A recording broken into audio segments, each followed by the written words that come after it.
Hey everybody, this is Rydo and we're back to Yu-Gi-Oh! Master Duel and video game news. Let's hop in. Today is Wednesday, January 18th. My sleep schedule is still a little wonky, so I'm starting later in the evenings. I have an appointment I need to take tomorrow, so that'll be interesting. Let's see. A new theme chronicle event is underway, so I guess that's what we're going to be spending the rest of this month focusing on instead of potentially putting in the time to do the ranked play and get up to platinum. Yeah, it's just unlikely, it seems, that you would have the free time to both play platinum for the rest of this month or play ranked to get to platinum and have the time to do this extra theme event, which this is just very consistently exactly what happens every single time, every single month with Yu-Gi-Oh! Master Duel. And we are definitely in a weird position, or I think Yu-Gi-Oh! Master Duel in particular is in a weird position where they have not set themselves up well for a somewhat unexpected event, in the fact that the Dungeons and Dragons OGL controversy is only re-highlighting the problems and complaints with Magic the Gathering too, since Hasbro owns Wizards of the Coast and Wizards of the Coast owns both of those. So one would expect that that there is a high chance that a bunch of people would jump over from like playing Magic the Gathering to playing Yu-Gi-Oh! And there would be a percentage of that would be digitally inclined. I guess the first question to ask here, as far as the theme deck, can I just do Zodiac Tri-Brigade? Let's see. No, not seemingly. We couldn't use, first of all, Tri-Brigade, Sharangan, and we couldn't use any of the Zodiac characters, which I don't understand why this Zodiac character is allowed, but this Zodiac character is not allowed. We could do Zeus still with this deck, but yeah, that doesn't seem like that's doable. This one is not doable because none of the Floandries decks cards are allowed, so neither one of our pre-built decks, which that's basically the only two I would possibly select, are going to work. So we'll just start with a loner deck of B Troopers and see how that works. For the accountability section, I'm still playing Dicey Dungeons. It is kind of a slow grind, and as I'm getting into the more difficult levels, even though I'm playing in relaxed mode, that there are definitely some such scenarios and episodes where I've died multiple times, and I have shifted from like a phase 1 of playing the game, in which I just play through all the levels and win on the first try, into more of a phase 2 where I'm playing each level once and then moving on.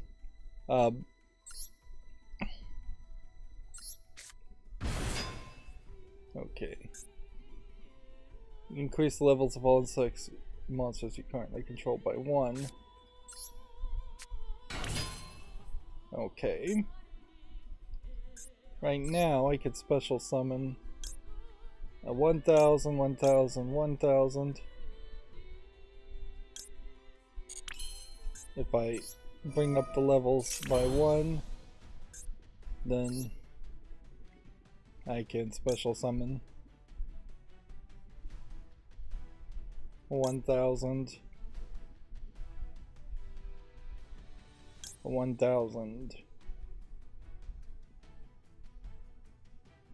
and a 1000, so I don't think any of those are actually useful.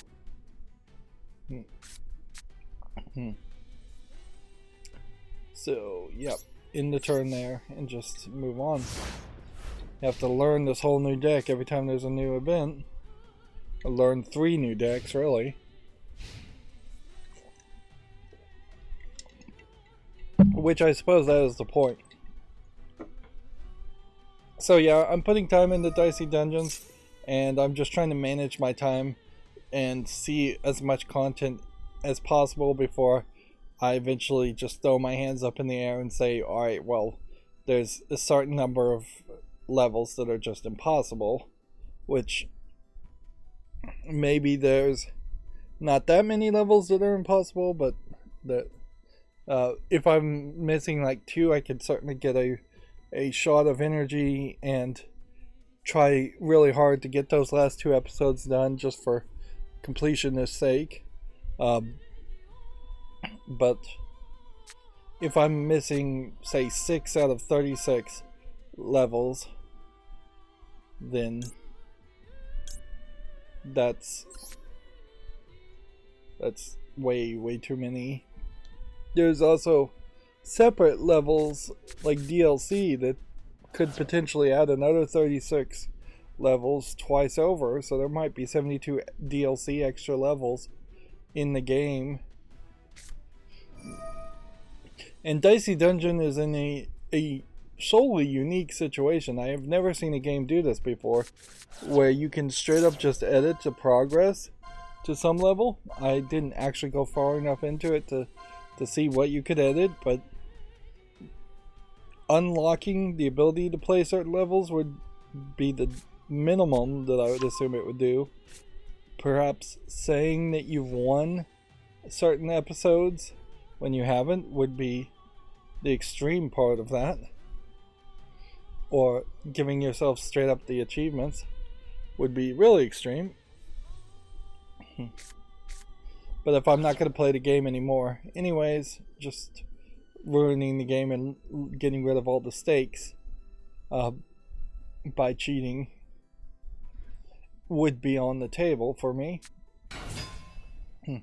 That's one of the things Mumbo Jumbo put out a video saying, if you're to avoid getting bored with Minecraft, never play in like creative mode or just command block load in things, because that removes all the stakes of the gameplay.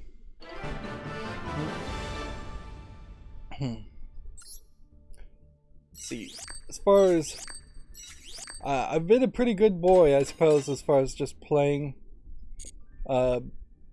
Dicey Dungeon. I've also been messing with my smart home some more and just being obsessed with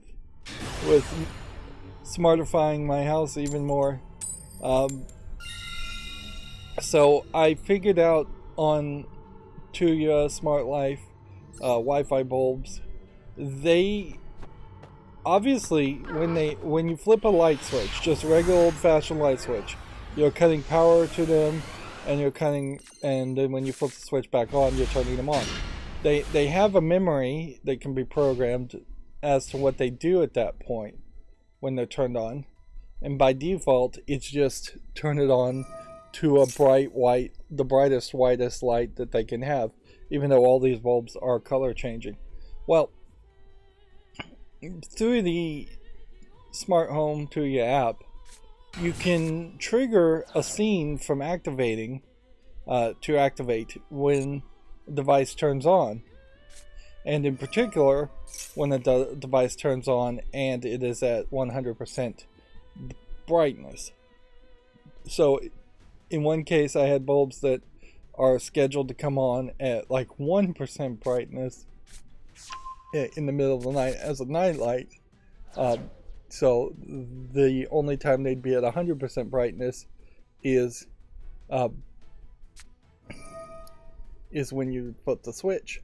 So with that bit of information you're getting, I realized you have a new functionality here that has never existed before. You can take a Tuya bulb on a light switch, the light switch that would assumedly be the one you switch when you walk on it into a room, and then you can check to see if that bulb is on at 100%, and then you can tell every other bulb in the room that might be plugged into a lamp, might be plugged into a different lamp switch, might be just plugged into, well, no, I guess it would have to be in a lamp to be plugged into an outlet. Like anything like that, you could tell all those bulbs, as long as they're powered and just in the off mode, but still getting power from the wall, you can then say turn those on too. Now, unfortunately, when you flip the switch off, there's no delay there, so it's not, and the 2U app doesn't allow you to detect when a device goes offline because it's just lost power. I wish it could do that. That would actually make it easier. So you can't do the converse where you flip the light switch off and turn off all the other bulbs in the room. Except for you can, and the trick there is because the bulbs have a timer that will turn it off automatically, you can turn all the secondary bulbs on and give them a timer of, say, 2 minutes, an hour, whatever you would want, and then they will just automatically turn off at that time, which that would be fine in many cases. Kids turn on a light switch. Sometimes I guess kids would maybe have to turn off a light switch then turn on the light switch, and that is a scenario you would want to try and avoid to trigger things, and then all the other lights in the room would stay on for a few minutes, an hour, 2 hours, and then they just turn off, and that would work fine as its own option. But you can do even better than that, because what you can do is you can make another scene that would check to see if the bulb's timers are below a minute, and then if the timer goes below a minute, you can set the timer to 2 minutes. Now it doesn't get into seconds, which over Wi-Fi the delay there would probably be a little bit, and there is a delay certainly. You'd flip a switch and then 10-15 seconds later all the other lights in the room would turn on. Not a big deal, but maybe if they were Zigbee they would move faster. But that's I haven't gone to Zigbee, and frankly I've committed so much to Wi-Fi devices, it'd be kind of crazy to go to Zigbee. And frankly, you do have this extra danger now, even though I do think Zigbee is probably the best protocol, that whatever is working with Zigbee now would get replaced with Thread Matter connectors, and it may be backward compatible, but it may not. So you may have a hard time finding devices that would work with Zigbee or Zigbee bridges in the future. Whereas Wi-Fi is a long-standing 2.4 gigahertz Wi-Fi is a long-standing technology, and it's going to stick around forever.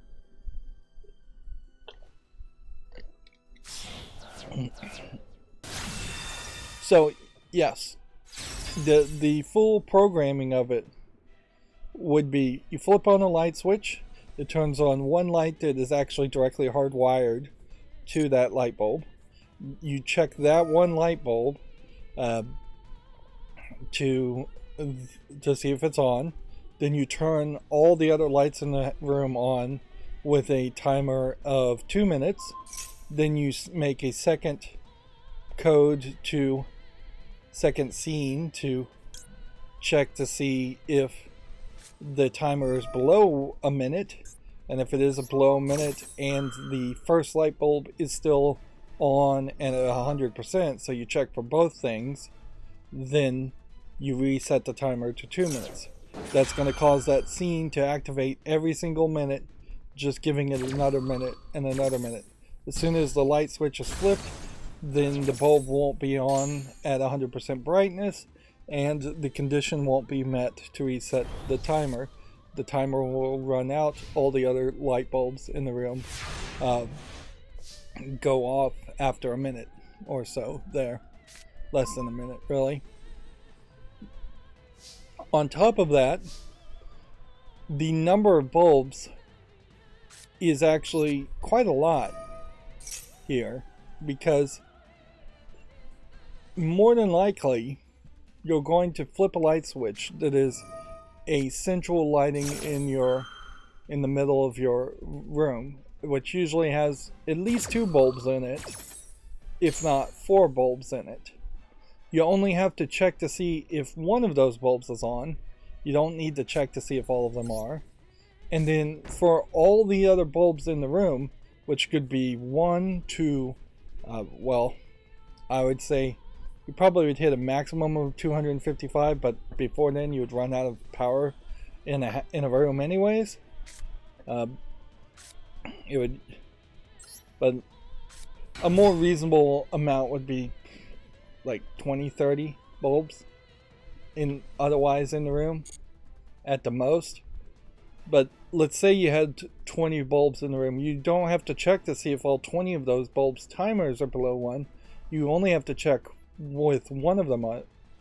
And one of the things I have run into that has been a slight annoyance is that some of the Wi-Fi bulbs are a little bit too far to always have 100% connection to my Wi-Fi router. They sometimes lose connection.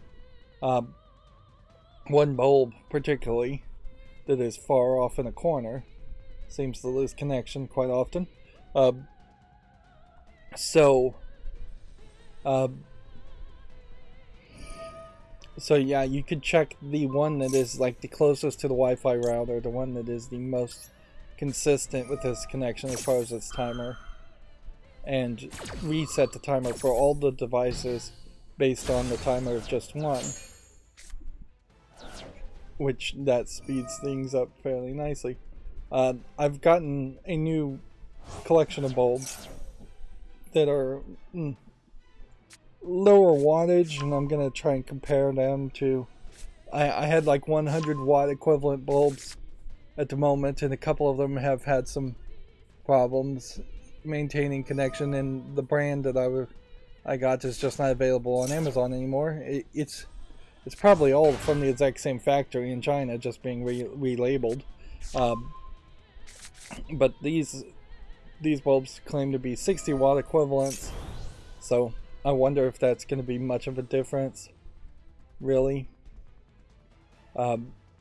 Particularly though, I got a big bulk pack for fixtures that would have 4 bulbs in it anyways.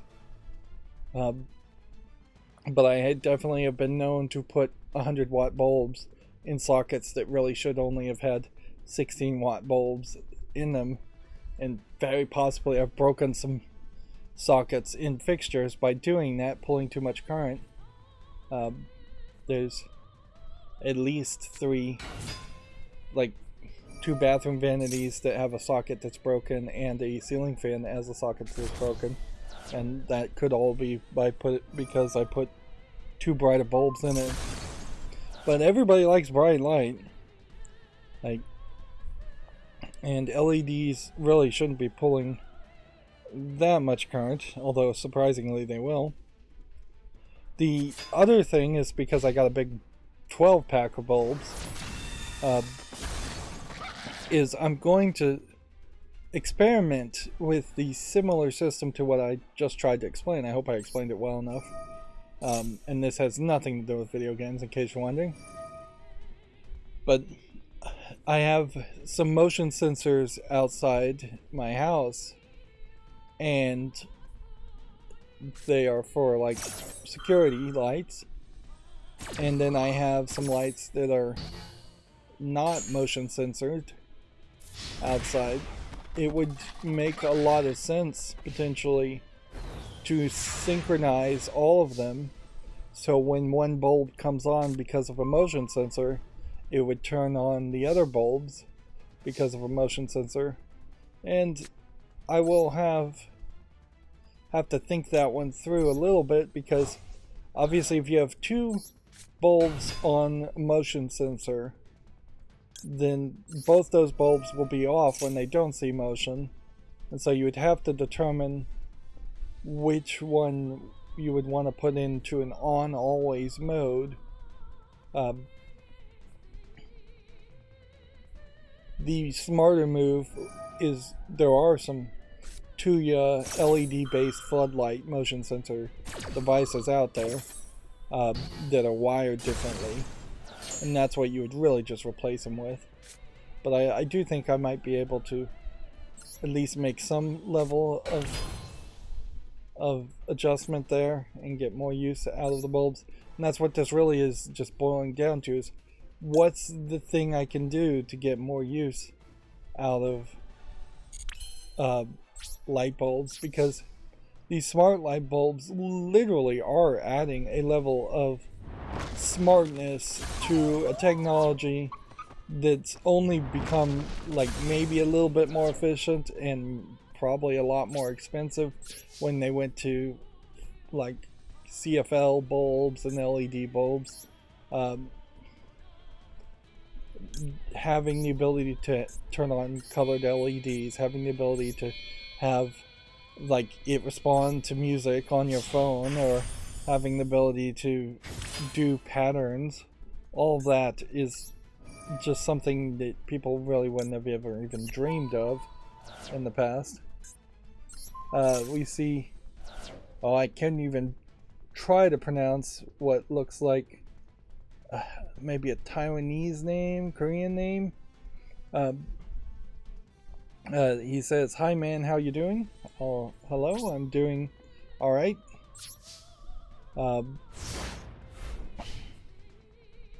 Let's see, it could be Indian, certainly, too. It could be.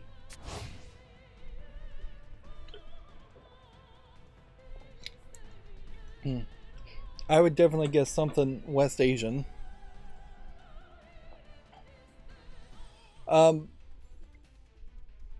So yeah, that's my ramble as far as my smart home thought.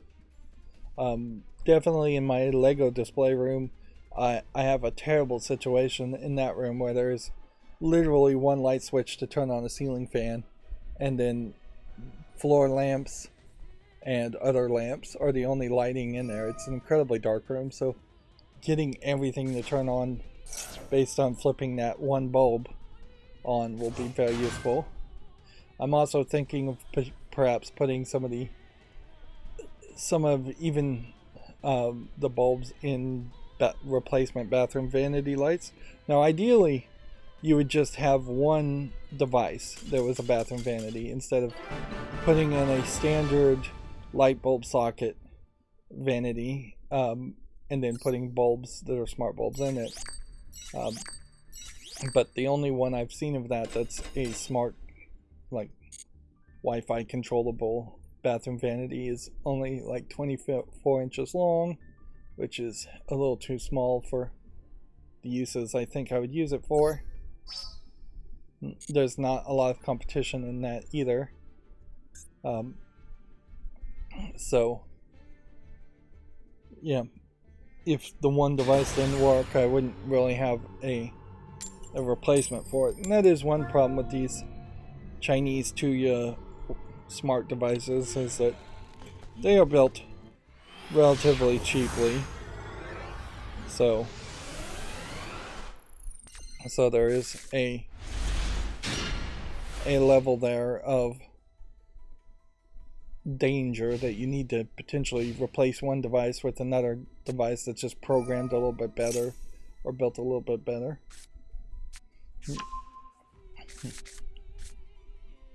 Yep. Speaking of Lego, I usually don't talk about Lego, but the Lego Dot series has apparently been cancelled, which is not super surprising. It wasn't a very good series. It was kind of a dumb idea in the first place.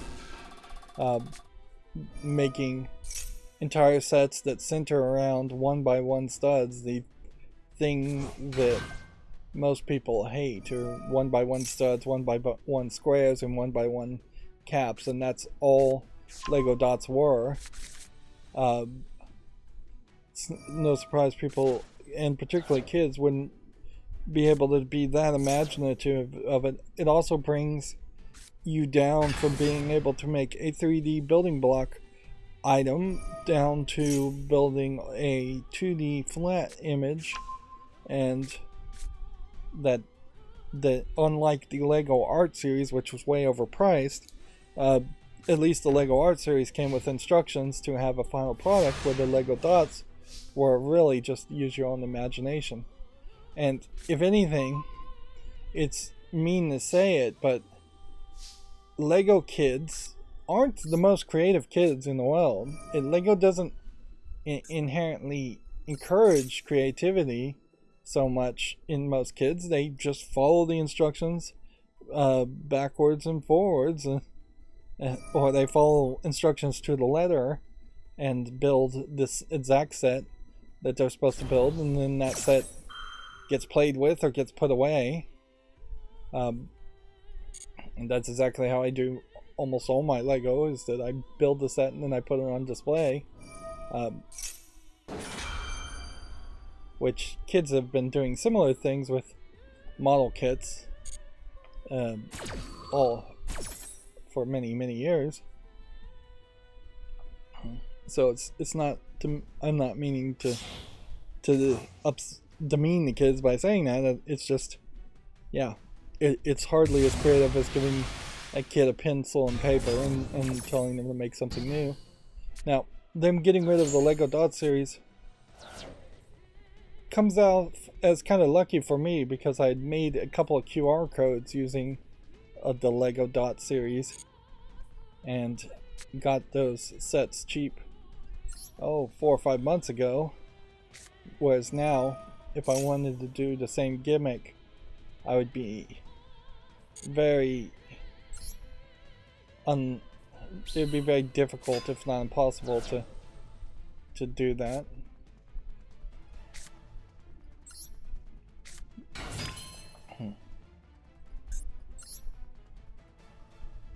There must be some more strategy to this.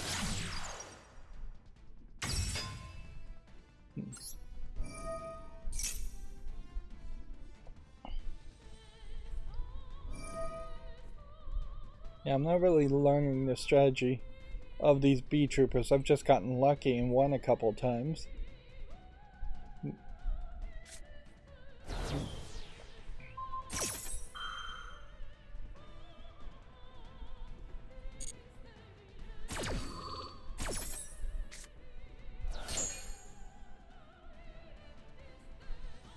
I mean, suppose we'll just take the biggest one. And then end the turn.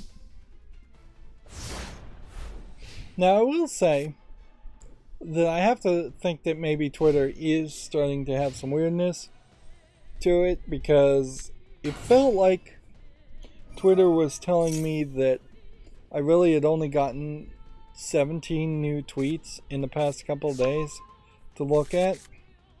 Maybe that's because it secretly pushed me back to the For You page.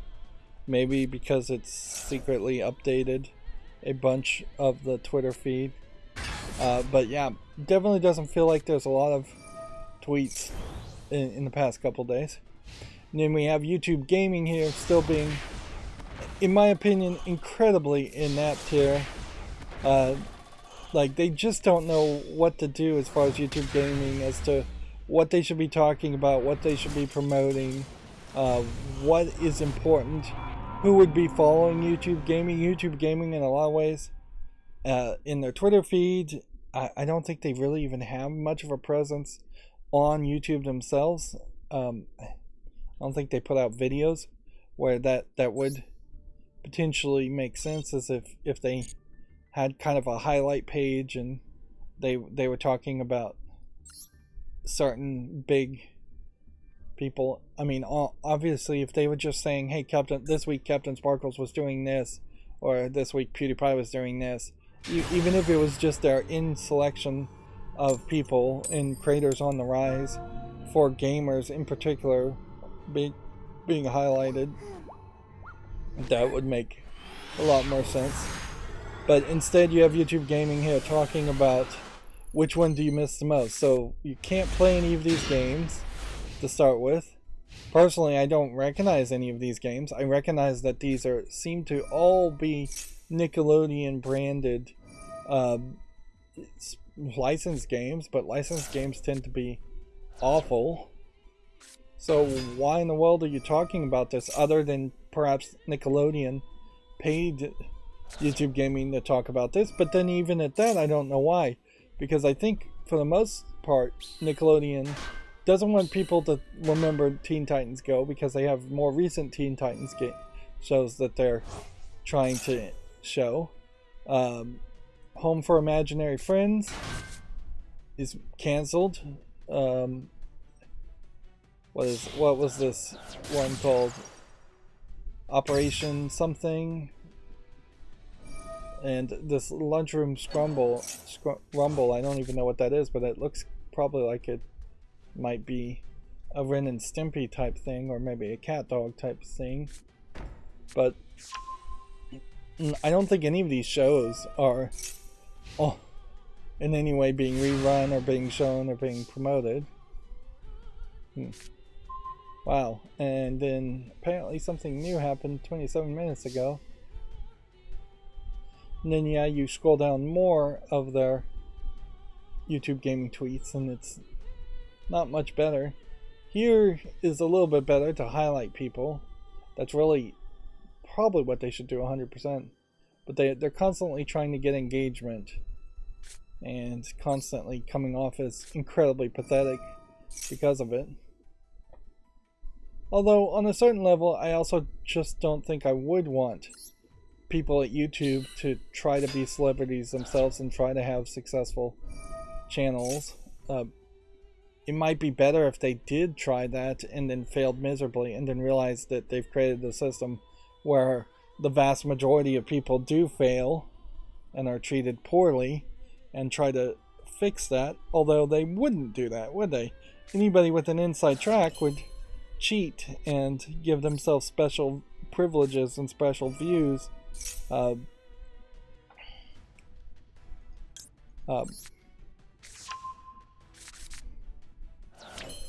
a lot of ways, it's like the Scrooge, the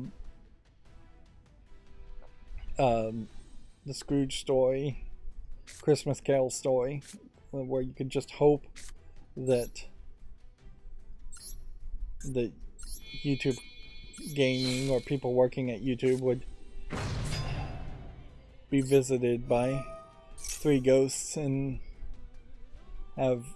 see the poverty and the struggles other people have. Probably rambling here. Somebody else on the chat, Gakot Geo, says, when the Battle of Chaos comes to Master Duel. Is that supposed to be a question or is that a statement? I don't even know. I don't know what Battle of Chaos specifically means. Anyway, so.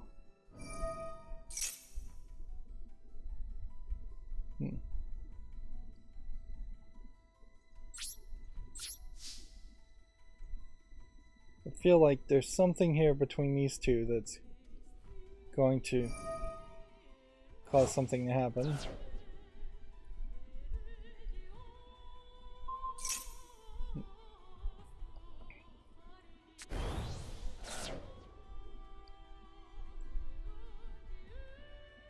Why would that level that up?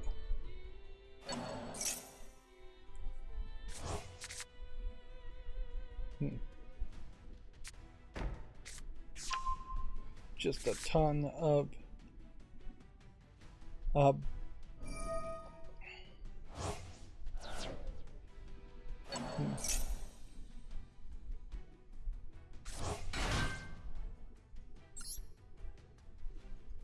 just a ton of weirdness happening here.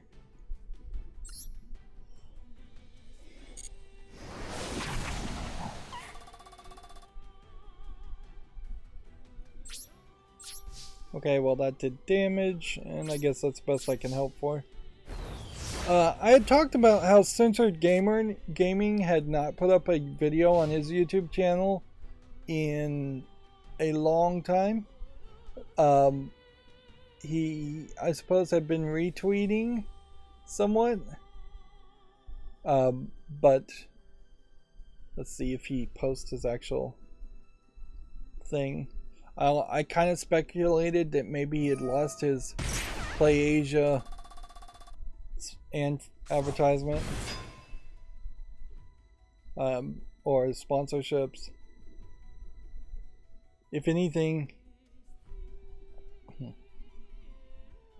it does seem like he tweeted a little bit, and so I kind of thought maybe he just, I don't know, given up on it or something. He did finally put out a video a couple yesterday or so, maybe a day ago, 2 days ago. He's somewhat vague around his own private details, which I don't particularly hate. It seems to be fairly obvious, though, that he was sick with something. Maybe it was COVID, just like a long-term COVID thing. Maybe it was some other long-term sickness, and that has hurt him. He also seems like he has been basically moved out of where he lives, so I don't know if he was he had like a visa situation, or broke up with a girlfriend's wife, or moved out of the parents' house, or moving back into the parents' house, things like that.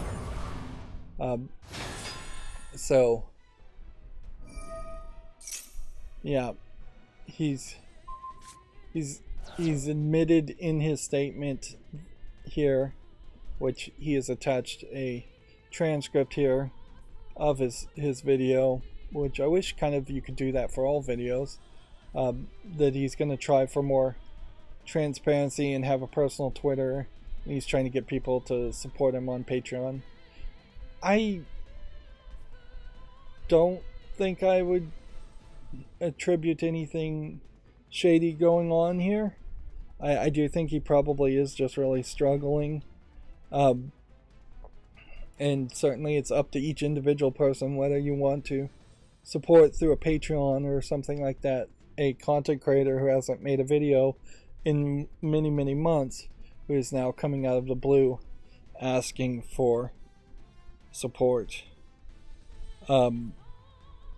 Ironically, there is another much bigger YouTube channel that is doing something very similar, and it makes me suspect that with the new changes to the YouTube partner program, that there aren't quite a few channels out there that have been slacking and just not getting their viewership up, their number of views, their number of subscribers high enough to make the kind of money they would want to make, or to just stay in the partner program in general, because you do have to have a certain number of watch hours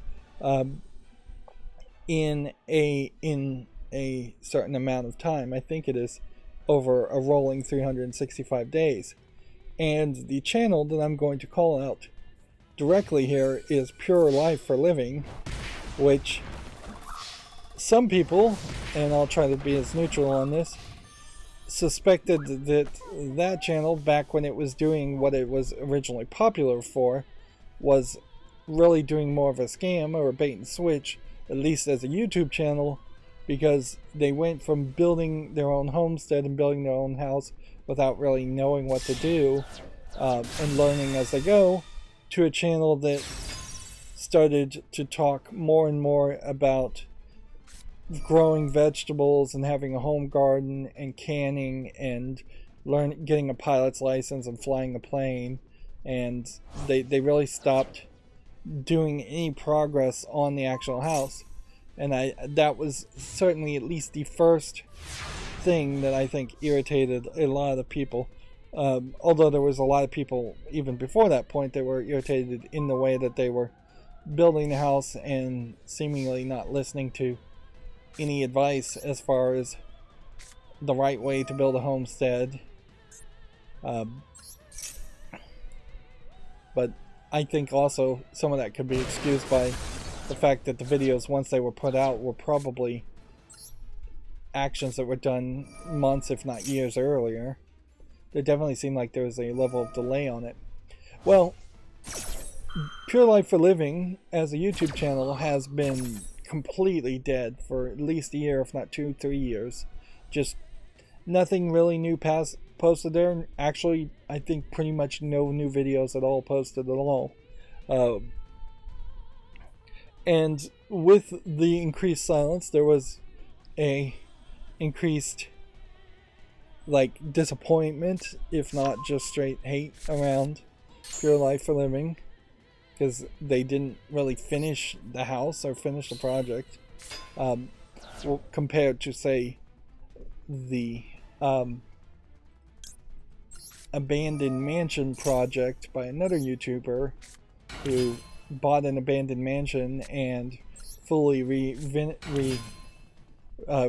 it and added to it over the course of a year to maybe 2 at most, and that worked perfectly, and he got no hate really, as far as I could see, by just having the project be finished.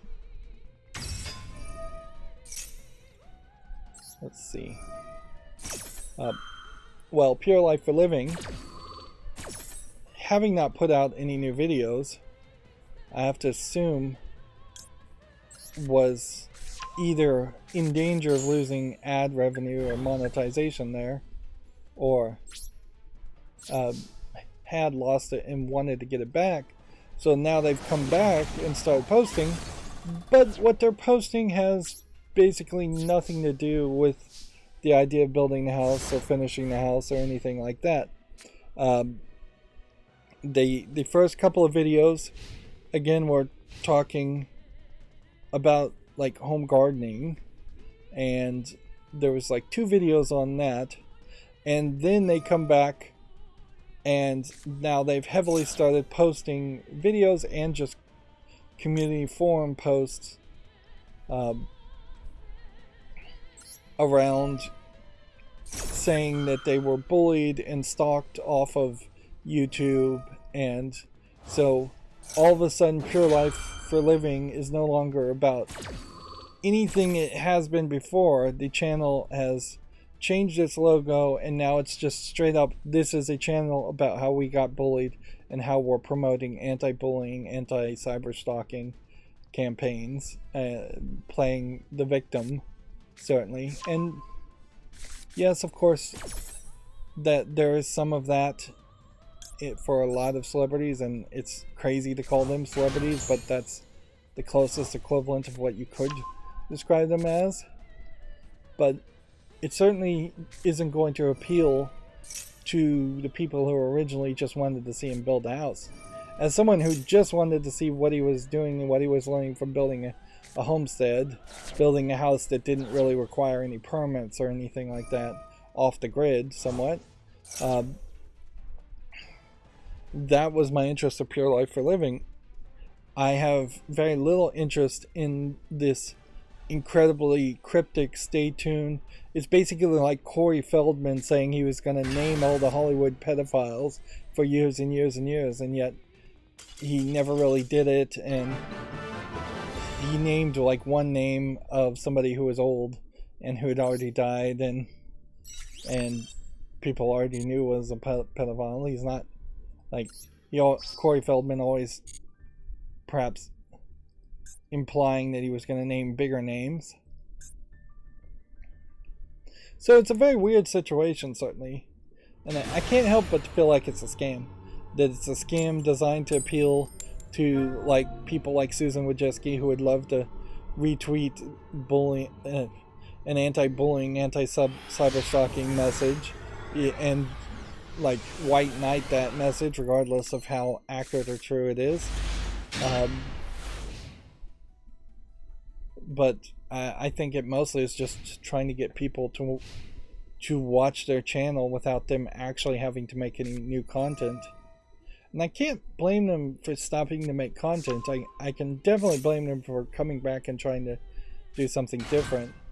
It seems like there's another project called because you see in one of the videos, he's wearing all this clothing that says KERF. That I think I saw was another business venture of his.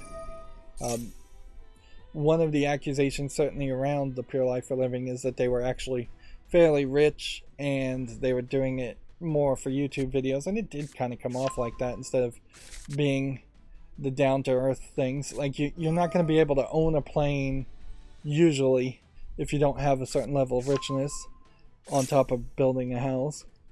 But I can't blame him for having like kids and getting busy and just doing that. It would have been a lot smarter, frankly, if they had just gone to family life blogging and tried to be as good about that as possible. Like, certainly that's a dark side of YouTube when you have parents using their kids for likes and views, but it probably wouldn't have been too bad had they 2 or 3 times each year put out like a Christmas letter and put out like a Christmas family picture, and even if they blurred the kids' faces completely and just said happy holidays and just said we did a bunch of stuff because of being new parents, and that's why we couldn't make any videos, but we're still here and we still appreciate all the support. Instead, what they're basically doing is attacking their audience, because at a certain level, Pure Life for Living's audience is only people who are hate watching it after they stopped making new content. All the people who were love watching it got bored and moved on. Speaking of getting bored and moving on, I should move on, since that too has nothing to do with video games. Now, the good news is I can ramble like this fairly well because there's not a lot of new news.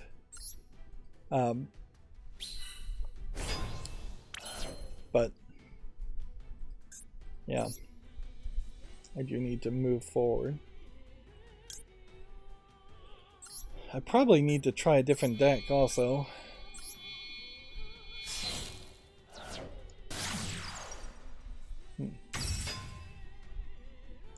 Unless there's some trick to having these guys point towards other guys, which would probably be the right move always.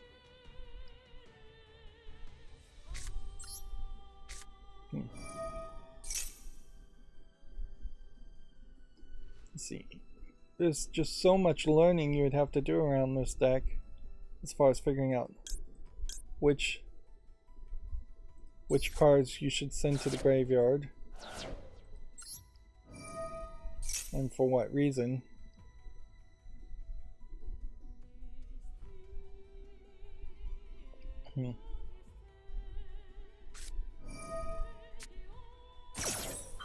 It'll save me time to basically activate everything I can activate early.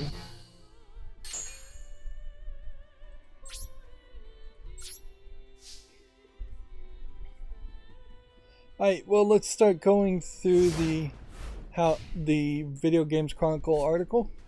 One of the things is, as I was talking to Sniper Ranger in the last stream, I was showing off or not showing off adult content, and he's probably the first person who's ever stayed late enough to actually see and comment on the fact that I've been going through adult games on Steam.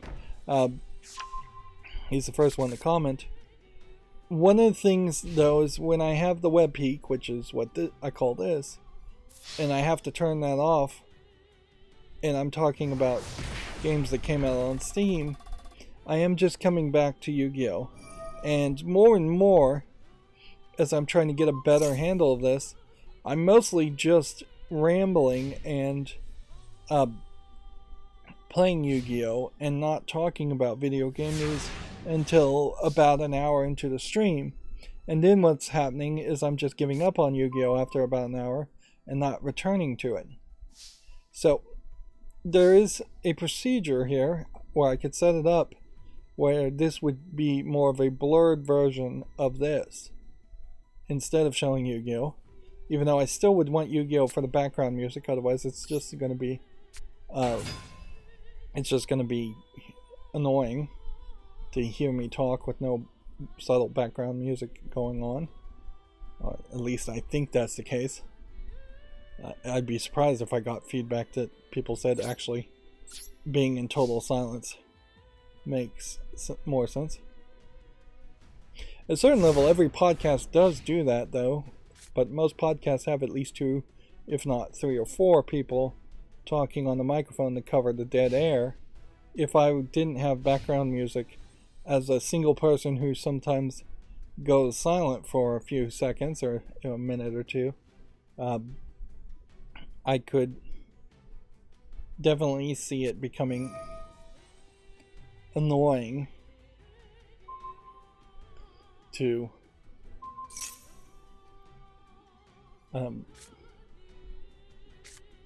have that dead air. Yeah, just like that. If I went total silent like this and there was nothing there, that would become very noticeable. So yeah, I am definitely giving some thought to that. I would prefer to be able to show the adult content blurred, but it would require a switch of some sort, and the trigger to that switch is the thing I'm trying to think of. Probably it would be something like a hotkey that would turn off the video source for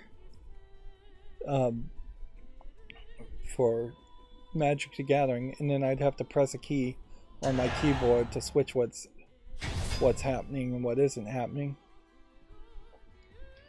But that would work, certainly. And the blur filter ideally wouldn't be too big of a CPU hog. I don't think it would be. Anyways, I need to talk about video game news. We had already talked about the House of the Dead remake. I kind of hope it succeeds when it comes out on PC. I think it's maybe already out on PC. Yeah, it is. It's coming out on PlayStation 5, which there definitely is a question around what's the difference between a PS4 version of a game and a PS5 version of the game, particularly when you're talking about a remake that was really remade for the Switch, or a remaster for the Switch.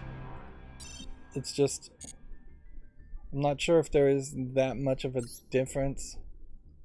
Let's play it with a different deck. We may find out this other loner deck is better. We have already started fairly nicely with some victories.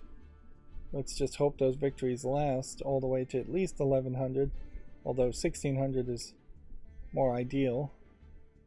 If I don't get this Danger Bigfoot icon here, will I never be able to get it? That might be the case, but also I kind of don't care. So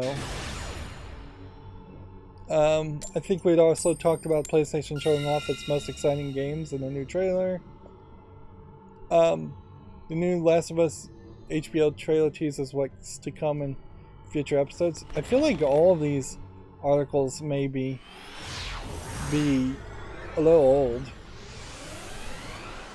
There is an interesting question, and I'm going to have to just try and remember the number off the top of my head. I think the number of views that the Last of Us HBO TV show got was 4.7 million. Now, 4.7 million is a big number, but not a giant number.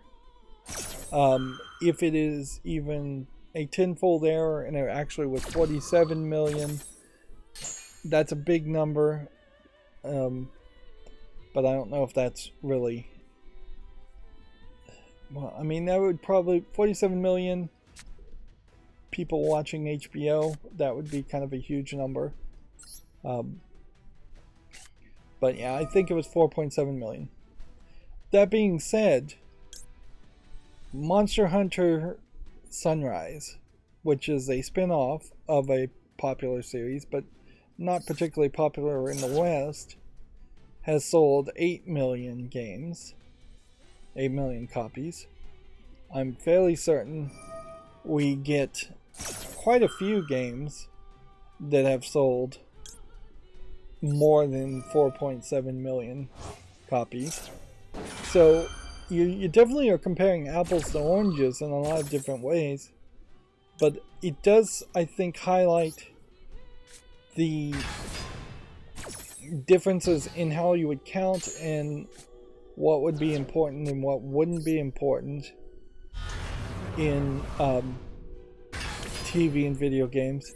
Because the long tail sales of TV is pretty much impossible to count.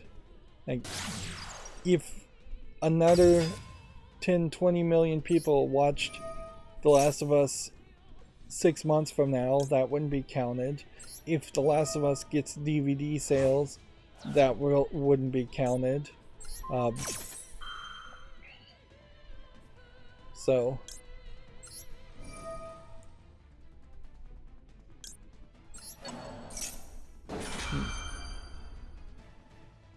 I don't know what I'm doing, obviously.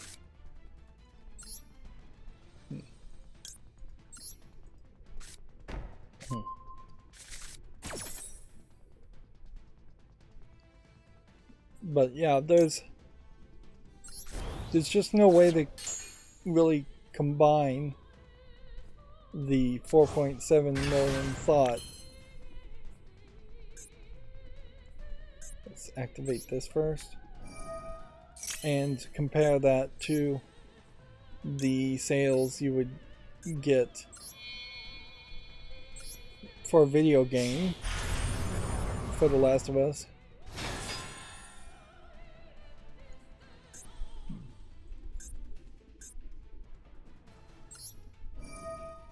Just attach a banished card as material. And then end the turn.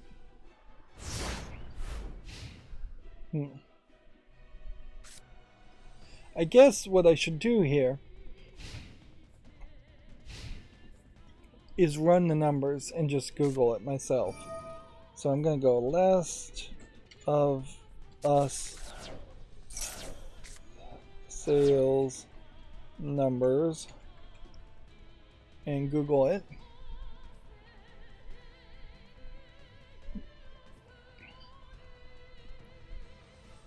So here we have The Last of Us has sold over 20 million units. And this is an article before February 21st, 2020. So 20 million copies sold for The Last of Us first game. And then here we have HBO's post huge numbers with debut in comparison at 4.7 million viewers. Alright, so I was right. I did remember correctly. So, yeah. First people to watch the first episode, 1/4 of the number of people who would have bought the first game before even the second game is out. I imagine that number is actually a lot higher now. Plus, you're still comparing apples to oranges in that people paid $60 for The Last of Us Part 1, plus they paid for a PlayStation 4 or PlayStation 3, which would have been about $500. So you're talking $560 invested in to play Last of Us Part 1 and probably a few other games. Whereas to get HBO, maybe you're paying, I'd hate to think you're paying $60 just to get HBO, but you probably are paying $20 to $30 a month to get HBO. And yes, there are a couple that are HBO shows, but the point there being The Last of Us TV show, for every one of its viewers, is probably only getting maybe $5. Yeah. Maybe you could get $60 out of a single viewer of the Last of Us TV show if they stick around for the whole series.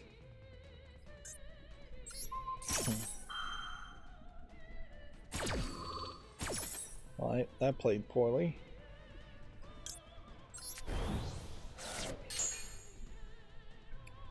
So that is an extremely long way to point out that it kind of doesn't matter how successful a video game to TV show is. It may be big number for TV production or streaming services or movies, but it's not really big numbers for video games. Video games make more money than TV or movies or anything. They are the number one profitable form of entertainment.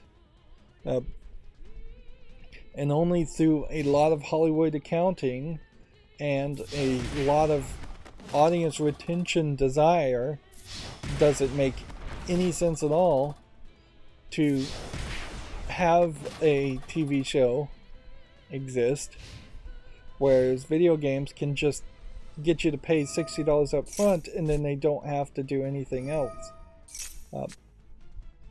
If you lose half of your audience for The Last of Us Part 2, The Last of Us HBO TV show, in episode 2, if episode 2 goes bad and they lose half of their audience, they're maybe in some trouble, maybe they're not. It depends on if HBO gets people unsubscribing to their service or not. But then there's also an incredibly large amount of weirdness around these TV production series, in that you can have an incredibly successful show on Netflix and then it still gets canceled, or you can have an incredibly bad show on Netflix and yet somehow it's still around and still very popular. Oh darn it, I could have probably special summoned something from the graveyard if I didn't have the character on the field. I don't know why I'm succeeding here either. So that's really a long way to just say, as a video game critic, it's incredibly difficult to spread out and consider TV and as part of the equation, or consider a movie as the equation. Mostly it's easiest just to write off TV and movies.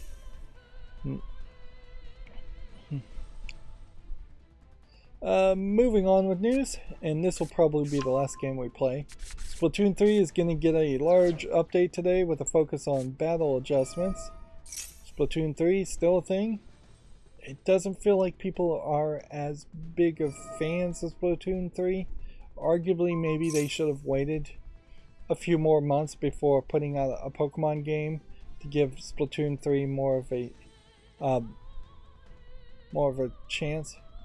Yeah, if I was going to spend the time, which I'm not, it'd be interesting to see the release dates of like Splatoon 3 and then Arceus and then Scarlet and Violet, because it kind of feels like they might be speeding up a little bit to get as many first-party Nintendo games out as possible. They also were kind of catching up with republishing a lot of Wii U games at the beginning. They're probably done with that at this point. That gun barely even looked like a squirt gun. Sniper rifle squirt gun. But yeah, they I would suspect that we may have a mid-year or late year announcement of a Switch 2, and at that point, once the announcement happens, we stop seeing a lot of first-party titles coming out. At a certain level, maybe the Metroid Prime remakes, which aren't aren't showing up in Metroid Prime 4, which isn't showing up. Maybe all of that is just going to be on the Switch 2. Maybe Breath of the Wild 2 would be on the Switch 2. Like, you could see a lot of Nintendo's ambitious projects being very possibly just too ambitious for the likes of the Switch, and that they may just have to straight up admit that they can't really make the games they need to make with the Switch 1, and they're going to just pivot a lot of releases to the Switch 2. Well, the good news on this is you at least get 50 of these tokens every time you lose. It's funny, you only get 50 gems here.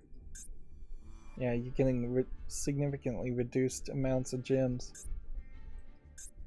They need to be more generous, not less generous, and nobody really cares about legacy packs at all. 21 things have now been done, and this will give us some gems. Activating spells and traps cards, special summoning monsters, normal summoning monsters, and dueling. And so there's at least 24 more duels that need to happen. As far as daily quests, all the daily quests are done. As far as login, all of that is done. I'm off the schedule with the dual lives, I think, also. And yes, at some point in the next 12 days I also need to do a daily quest solo mode video. I basically need to do the solo mode video every month, which ideally means I need to have at least 30, if not 40,000, 4,000 or 3,000 gems. Video Games Chronicle says a leaked Suicide Squad image appears to confirm a battle pass and more. This image in particular doesn't seem to show anything about a battle pass. It just really seems to be emphasizing Harley Quinn's butt, which kind of at this point I think Harley Quinn isn't even that focused on in DC. So even the Suicide Squad game is more going around the movies or just delayed from what the comics are. Not that comics really should be the main connective tissue to the DC universe. There is a new person in charge, and this game certainly was in development before the new person at DC was in charge. And then there is DC being acquired by AT&T and all of that mess. So it is very possible that Suicide Squad is good and nothing comes from it because of the change of leadership. It's possible it's bad, and then the new leaders can just blame the people in charge before. Now, I did hear that this battle pass, yeah, it even says here, sources tell Video Games Chronicles that it's dedicated to cosmetics, which at a certain point, then don't call it a battle pass. Battle pass already has negative connotation to it. Call it a cosmetics pass or vanity pass, something like that. Just make a new term. That would be better advertising. It wouldn't be super crazy. You see it in Japanese games every now and then, particularly the lewd Japanese games, where it's here's a collection of costumes that don't make any sense in the story line, but we still wanted to give you the option to put them in bikini if they wanted to. I'm sure plenty of people would be happy with Harley Quinn in a Harley Quinn style two-piece bikini as far as cosmetics, and I suspect that's gonna be some of what the cosmetics are. You might get some different style of outfits for different characters, but nobody's really gonna care about like Captain Boomerang being in a lot of different variety of outfits. It's gonna be mostly looting on the female Harley Quinn character and nobody else. A leaked Hogwarts Legacy art book reportedly reveals the game's length and other information. I think it would probably be pretty silly to care about that. People are very hyped around Hogwarts Legacy, and unless it's said that the game is super short, which it doesn't seem like it would be a short game, people will probably be happy with its length. Metal Gear Rising's voice actor claims announcements are coming in the coming weeks. This is in response to a question, I think, on Twitter, which you have really no reason. He tweeted a video advertising his Cameo page, and then he's just trying to get as much press for himself. I wouldn't be surprised for a second if he is totally making this up. The voice actor is making up that there will be announcements, or that he's just stupid and confused and something is coming. He thinks something is coming, but it really isn't anything. Or that Konami is going to take insult in that he announced something without their permission and they cancel whatever might have been coming because he leaked information. That would be a very Konami thing to do. Or Konami is lying to him. Any of those is frankly more believable at this point than the idea that the voice actor who played Raiden in Metal Gear Solid 2, 4, and Rising is going to actually have an announcement of some new Metal Gear game in the coming weeks. Now, it's possible Konami is trying to do some stuff there. And it's not the worst response, really, to just tease. But I would prefer to say stay tuned and not give an actual date, because coming weeks means 2, 3, maybe 4 weeks. After 4 weeks, then it would be the coming months. So yeah, this is the kind of story that would be a much bigger story if the voice actor actually had something to say and actually was talking directly to a news source, because Video Games Chronicles, Kotaku, Bloomberg, Gaming Division, any of them would have been more than happy to take his information and then make him an anonymous source if they were going to put out a bigger article about a new Metal Gear game. Metal Gear is definitely one of those games also like Silent Hill, and it may be no coincidence that they're both Konami games, where if you're going to start to put out Metal Gear games again, I have no idea how you would play that series from the beginning not knowing anything, because I've never played a Metal Gear game. I don't think I could play Metal Gear 1, which I think was an NES or Super NES game. I maybe could get 2 or 3 on Steam, but I know you could probably get 4 or 5. I don't know about Rising. There would have to be a full-on reboot, basically, to keep my attention or get me introduced to the weird world that exists in the Metal Gear series.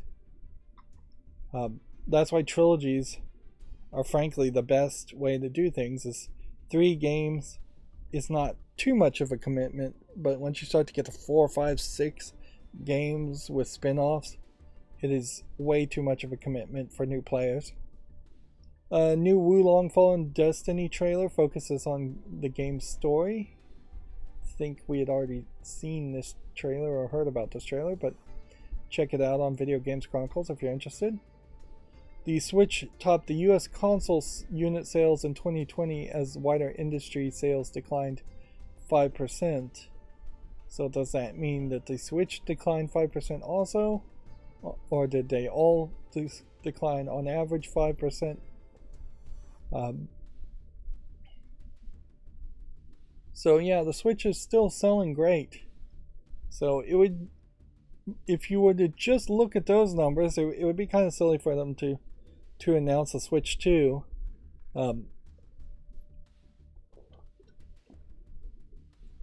In particular, though, if they announce the Switch 2 and it is just not portable, then there's definitely still an argument to sell Switches, sell Switch Lites. Um, if they announce something that's like an Xbox Series S, and then the Joy Cons are extra, and no controllers are included, that would be something that I wouldn't be surprised if they did something like that, where you have to own a Switch first before you could get the Switch 2 dock. And I wouldn't be surprised if the Switch 2 really is just a super dock that takes this cheap plastic dock and adds a major amount of CPU processing and GPU processing to play games better. I did see something from CES that was interesting as a new kind of solid state cooling fan for CPUs. This has potential uses. I think they were calling it the AirJet from a company, I think it was called Fora, something like that. But if the technology actually works and it's actually not incredibly expensive, we may start to see products in the next couple of years that instead of having giant CPU fans and motors to blow air across things, you might have these small, they look like a stick of gum basically, pieces of equipment that are replacements for fans. It's not liquid cooling. I'm not sure what the technology really was. It's some kind of membranes that can blow air at like 120 miles per hour. So it's just really, really massive amounts of air, and it's blowing the air downward towards the metal heat spreader at the bottom of the device instead of blowing air acrossward, so you don't get a pocket of air at the bottom that's hot while the top air at the higher parts would be flowing faster. They were calling that like a barrier level, which, yeah, that kind of makes some sense. It was a good sales pitch as far as a potential new technology. Of course, it could also not exist, come about. But as far as other technologies into consoles, like cooling probably is the thing to be upgraded. Get a Switch 2 that has ray tracing and is just way more powerful CPU and GPU wise still would probably not be that powerful. It would be interesting if the Switch 2 tried to be better than the Steam Deck, and they felt some real competition there, but I wouldn't be surprised if it's not. A Switch 2 is still underpowered compared to a Steam Deck, and Steam Decks aren't that powerful. So, yeah, if they are just making another portable device, it probably won't be very exciting. But if they make something completely different, it might be exciting. If they came out with VR, that would be interesting at least. But they've tried with VR before, and it didn't sell. Like, because they had that whole Labo cardboard thing where you built a VR cardboard headset and put the Switch's screen in the cardboard to make a VR experience, and that didn't work. Let's see. Moving on, January's PlayStation Plus games catalog and classic titles have been released. Check that out, I guess, if you're interested. There's a decent list here. I don't know what Omno or Erica is as a game, and that's a little surprising that there'd even be two games that I don't recognize. PlayStation Store's most downloaded games of 2022 have been revealed. It includes Modern Warfare 2, FIFA 23, God of War Ragnarok, Beat Saber, and Fall Guys. Beat Saber, perhaps the only one that kind of stands out there in that it's a VR exclusive. whereas the rest of these games are just the exact same games that sold the best for PlayStation. If anything, it probably just highlights that PlayStation users in particular are fairly confident around they're fairly confident around the idea of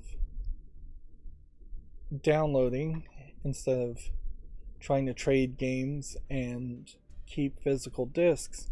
Sniper Ranger's on the chat. He says yellow. Hi. So yeah, it is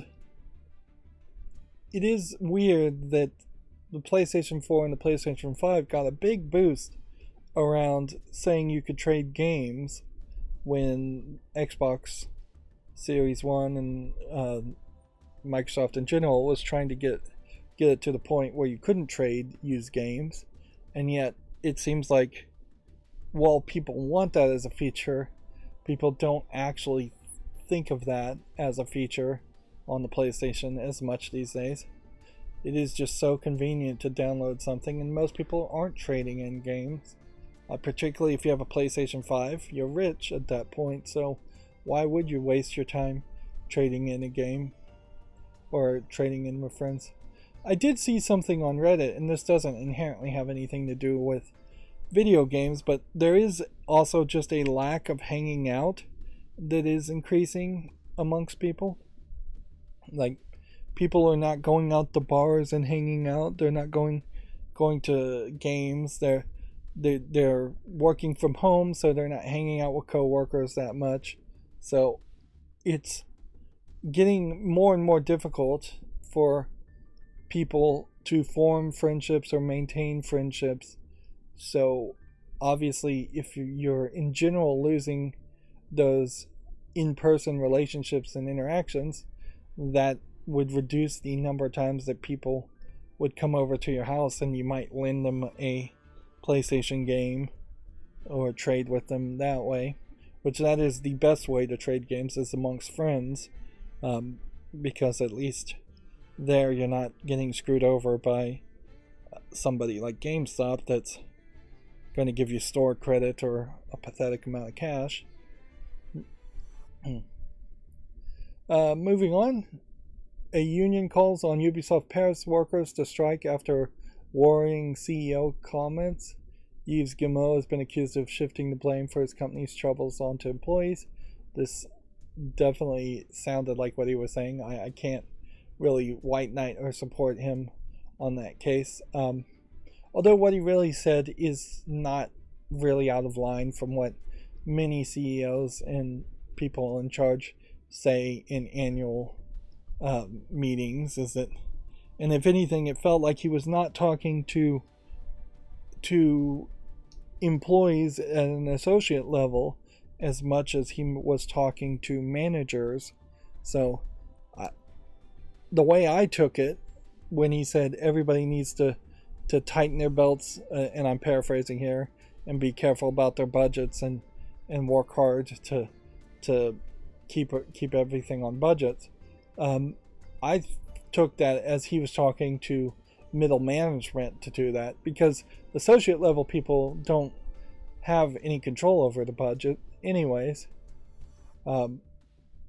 Now, French unions love to strike anyways, and striking after the statements of somebody seems like it's a bit extreme in my opinion. You're weakening the power of your strike by going on strike too often, and if anything, the union and the strike at Ubisoft might be too weak already. You should be holding your strikes like a nuclear option when you're negotiating contracts for pay and better benefits for the employees. If they were to go on strike right now,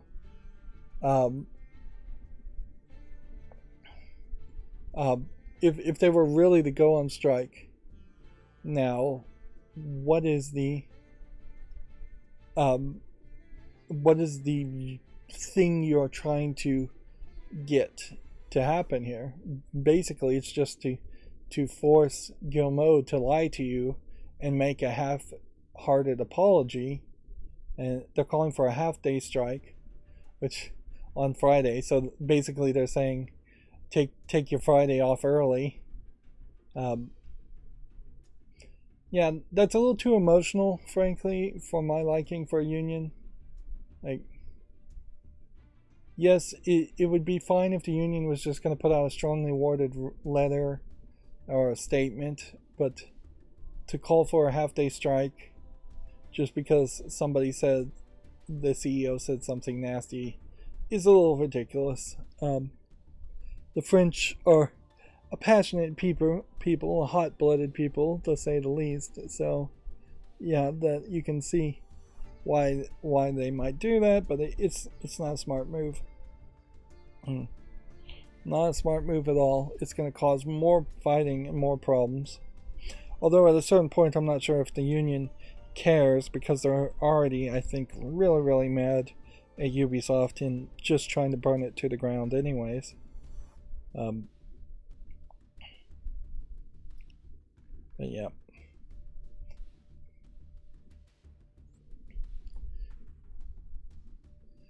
There's nothing that's really going to come about from that. That's a bad reason to strike. Good reasons to strike are because you're negotiating a better contract for better salary, better conditions, or because the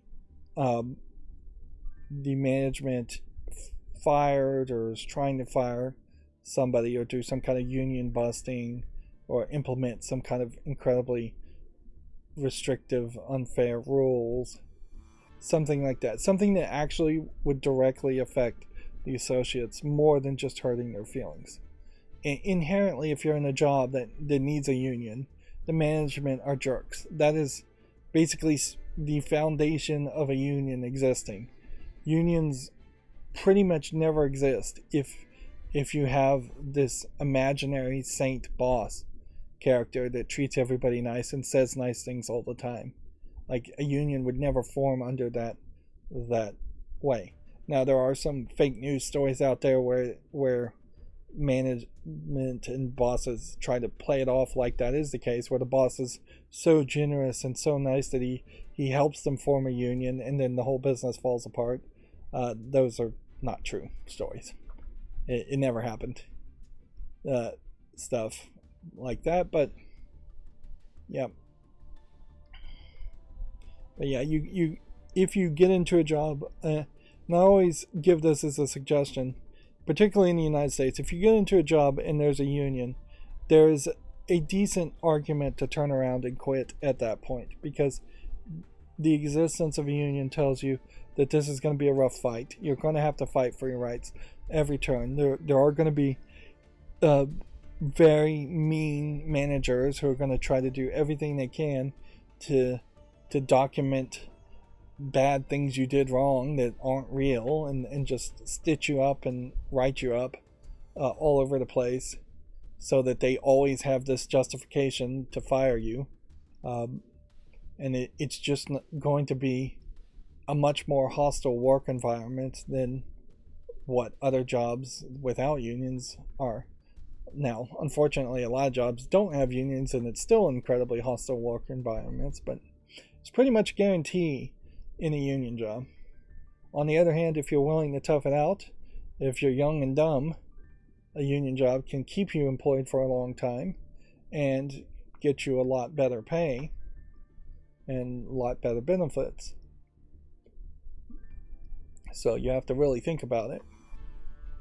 Moving on.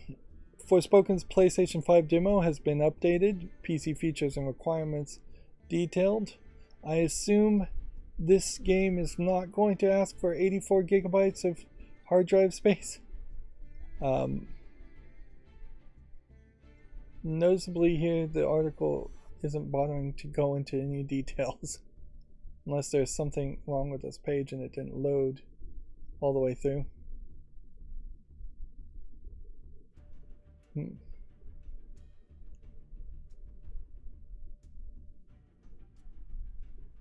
Yeah. I don't know what this link here is all about. this may be Twitter's third-party apps being shut down even more.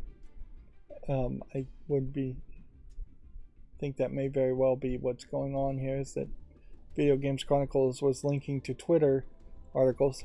And yeah, if Twitter shuts down, a significant portion of web pages are going to be broken at that point. The embedded Twitter links that people were quoting, particularly news sites that weren't really doing a lot of news reporting, they weren't ever hosting those tweets. They were always embedding them, so entire articles throughout the internet will be broken.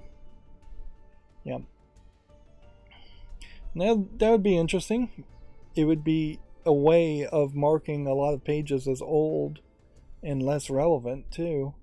If you go to a website and all of a sudden there's a bunch of embedded Twitter links that are broken. I think this actually came out and was confirmed. Microsoft was reportedly set to announce thousands of layoffs on Wednesday. Update: Microsoft has confirmed it plans to lay off approximately 10,000 employees. So I can't help but think that this is probably in part Microsoft admitting that they are not going to get the Activision Blizzard acquisition through. Like, this is the exact thing that makes Microsoft look untrustworthy to acquire Activision Blizzard. Now, this did kind of need to happen, in my opinion. Like, Microsoft is a big mega corporation, and they've been acquiring companies left and right and not touching any of the middle management, any of the managers, and just redundant people. Now, is it the associate level employees or the managers getting laid off? We will probably never know, but there is undoubtedly a lot of redundancy in Microsoft, and particularly in the gaming division with them acquiring so many game companies, but also just in the software division and other divisions that Microsoft has. Like, Microsoft basically needs to be a skeleton crew to run Windows, and because there's always just these new features that nobody wants and new visual changes that nobody wants for Windows 11, which nobody really even wanted Windows 11. So if they get rid of all the people who are just wasting their time changing the appearances and adding features that nobody wants, and they only keep the people who are bug fixing and adding features that people actually do want, which is basically just better DirectX and better, smoother core system utilities, the networking features and the file management features. That's basically it. They'd keep their Edge team, but even that should be a skeleton crew. And yes, they have the whole Azure like server side stuff, and that would be more of their development team. But yeah, there's definitely probably more than 10,000 employees that could be laid off there. Let's see. I suspect also Microsoft's quarterly fiscal quarters are coming up, so laying off 10,000 employees probably looks better on the books.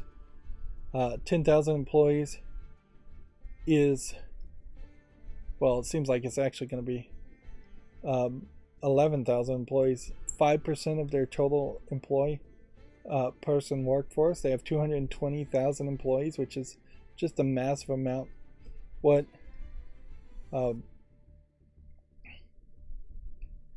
and I assume this is all their subsidiaries too, and that this isn't just 220,000 people working at Microsoft alone.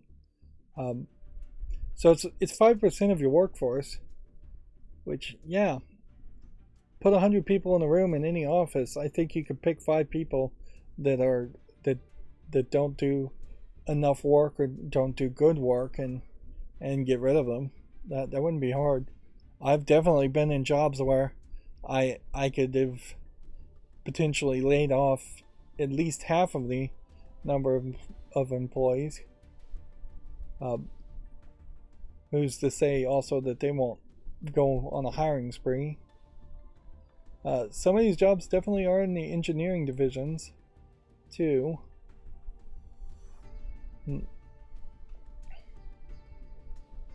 They laid off 1,000 employees in October of 2022. Yeah, its second quarter earnings is announced on January 24th, so this literally could just be laying off people before they announce bad sales numbers for January. That would be my assumption. So I guess your bet might be to short the stock on Microsoft, but I definitely wouldn't suggest that because the stocks may usually go up after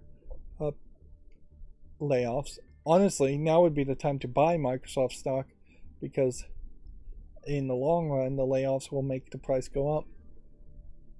But yeah, I bet they could find another 20,000 employees to get rid of, though. It's a big number because it's a big company. Should companies be that big? No, absolutely not. But if I was the person in charge of the world, I would make companies incredibly small and get rid of the idea of shareholders in total and make all companies be sole proprietorships.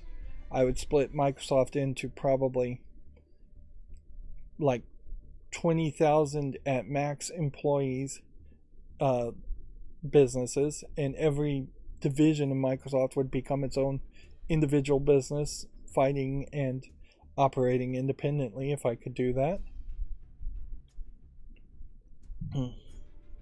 And yes, that would make them less efficient, and less efficiency means they would need more employees and stop people from getting laid off. Although inherently you do get into the question of, do you want to keep all your citizens employed forever for all of eternity, or do you just want to finally give up the ghost and admit to that universal basic income makes some sense and just pay citizens for being happy citizens and let automation take over their jobs, because automation could do a lot of people's jobs.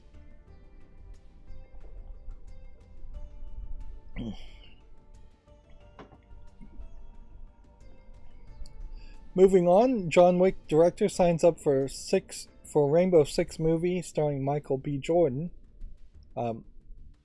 Which, yeah, you gotta be careful how I read that, because it's not 6 Rainbow Six movies, it's 1 Rainbow Six movie. Of course, the problem with anybody signing up for any movie is just like, yes, they can commit to that and then they can back out on it very easily. The film is going to be a sequel to last year's Without Remorse, which I don't even know what Without Remorse is. I totally missed that. Oh, I guess it was an Amazon Prime Video that I just totally missed. And there's no reason whatsoever that they would be a Rainbow Six Extraction WWE DLC trailer. We still really haven't gotten any kind of confirmation on what's going on with the WWE. There's a lot of rumors, certainly, and there is definitely a possibility that WWE is going to be bought out by somebody, whether it is the Saudi Arabia Public Interest Fund or whether it's Disney or somebody else.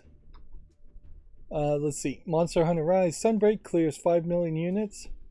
This is the game that it is very much a niche game, middle of the road game, a side game to the Monster Hunter series, which is very popular in Japan but relatively unknown in the West, and yet is sold 5 million units at probably about $60 each, compared to the first episode of The Last of Us on HBO getting 4.7 million views in the first couple days, and people not paying anywhere close to $60 to watch that first episode. Sackboy is the next PlayStation series coming to mobile. The free-to-play running game is released globally next month.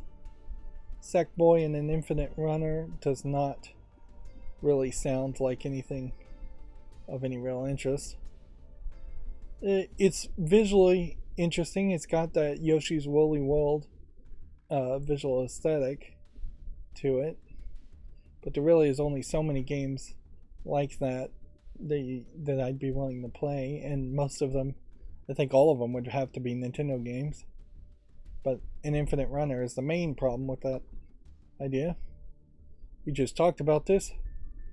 Microsoft laying off 10,000 employees. I doubt it's Phil Spencer or Major Nelson or anybody big getting laid off. Phil Spencer says game companies must, quote, turn away from dividing players and creators, honor our differences, and practice empathy. Finally, somebody speaks some sense. I hope that he means those words in the way that they are said, and he doesn't mean that in some other way. The problem here is that some of the SJW woke agenda is on one side versus some of it is on the other side. So, like, turning away from dividing players and creators could be taken by some people as saying, well, players just need to stop being so mean to creators, and you could twist it that way if you really squint. Honoring the differences could be twisted to say we need more censorship and rules on chat for online players so that players aren't harassing other players, which is not even what they would be talking about, but I can see people twisting that and quote mining that. And practice empathy, same thing. It could be twisted and used as a way of just pushing more censorship in multiplayer against players versus players. But I will take it on face value as far as what Phil Spencer is. I do agree with this idea. There has been an increasing amount, and really Phil Spencer could have been talking about something completely different because these are very generic ideas.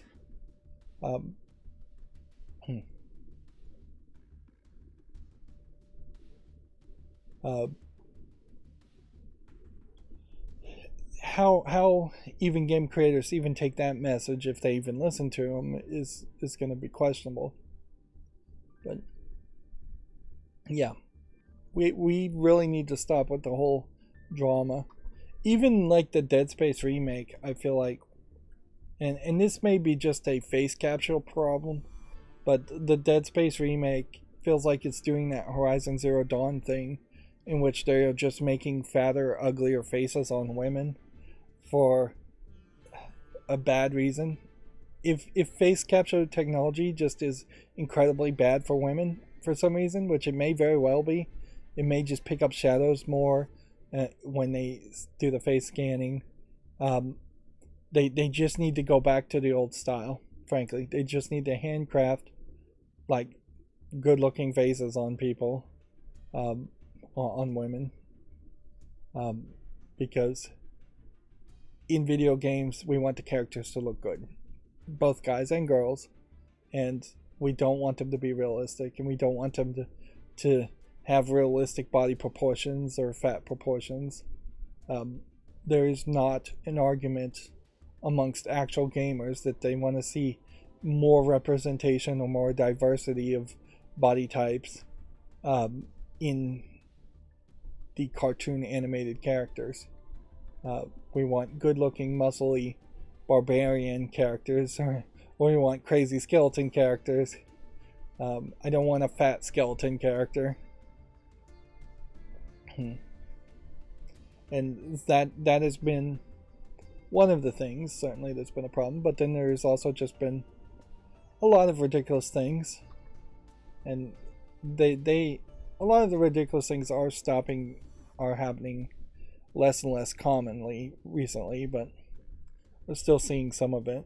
The Saints Row reboot, another great example, just stereotypical of like cookie cutter characters that were sold as being hipsters and like woke hipsters instead of being sold as gangsters that people could like first and foremost.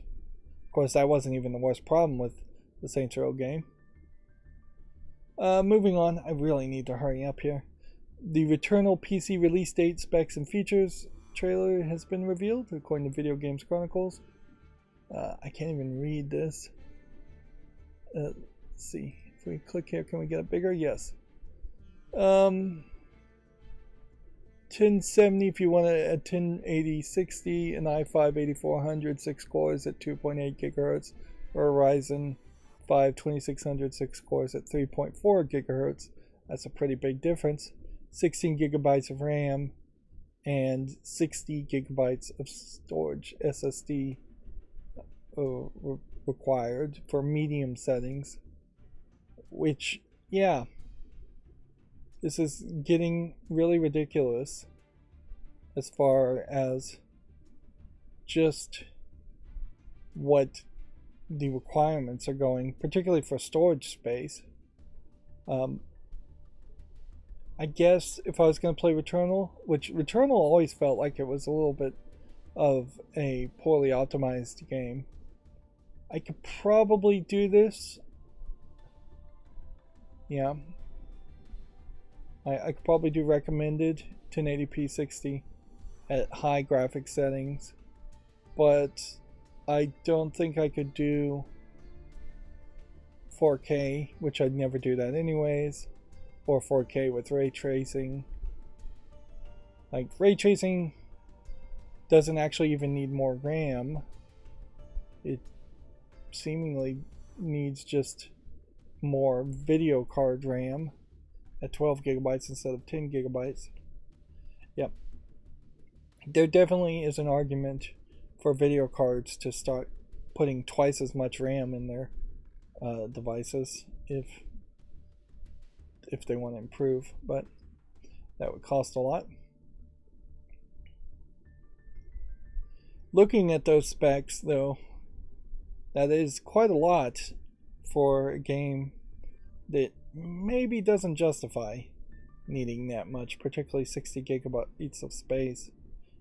Yeah, we're getting potentially to a point where if games are going to ask for nearly 128 gigs of space on an SSD, they're potentially asking you to own an extra $100 worth of storage space just for that one game to be installed and left installed.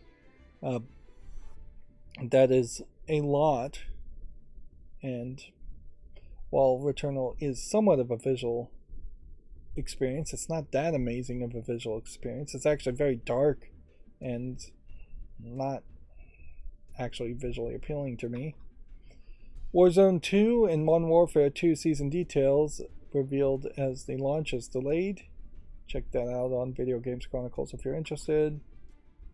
The Ubisoft CEO reportedly apologizes to devs for the ball is in your court comment. Yves Guillemot has seemingly suggested the onus was on the staff to reverse the course of the fortunes. So yeah, perhaps the strike did work, or the threat of a strike did work to make him lie to them and fake an apology.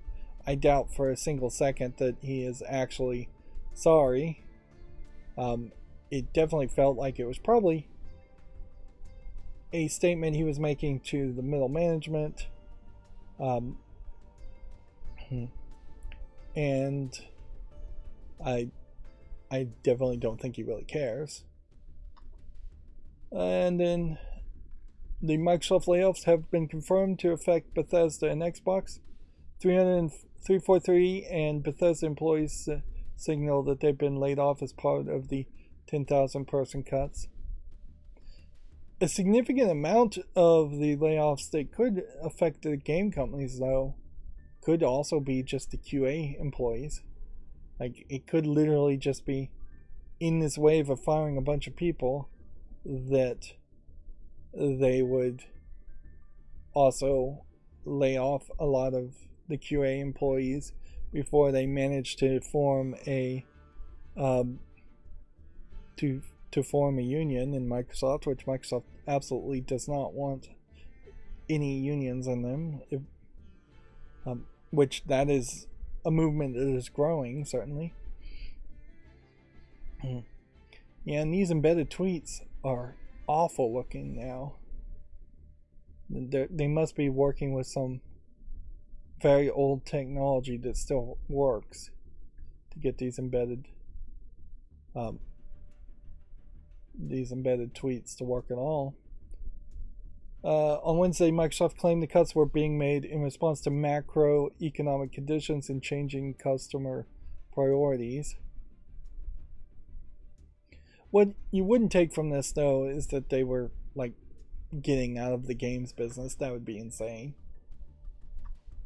5% layoffs is too small. If they were doing that, they would just shut the whole company down and get rid of 10-20% of employees if they were getting out of the games business. Let's see. Now we have our Gamatsu articles. Front Mission First Remake Physical Edition launches this spring in Europe and summer in North America. This is frankly the first bit of video game news so far today that feels like just regular old video game news compared to all the Video Games Chronicles articles that are more drama or more drama around video games than the actual video games. And that's not something I want to see. I don't want every January, February to be just a season of drama in which Video Games Chronicles and other news sites are just trying to stir up as many drama articles because there aren't any announcements for new games or any video games to actually talk about. Let's see. Next, Tsukihime, A Piece of Blue Glass Moon, shipments and digital sales top 300,000. So, a tenth of the viewership of The Last of Us for a Japanese visual novel. Bright Memory Infinite Chinese New Year update is now available. It adds a third-person perspective assist mode, plus a toon rendering option for PC users. That's interesting as to what the toon rendering option would be.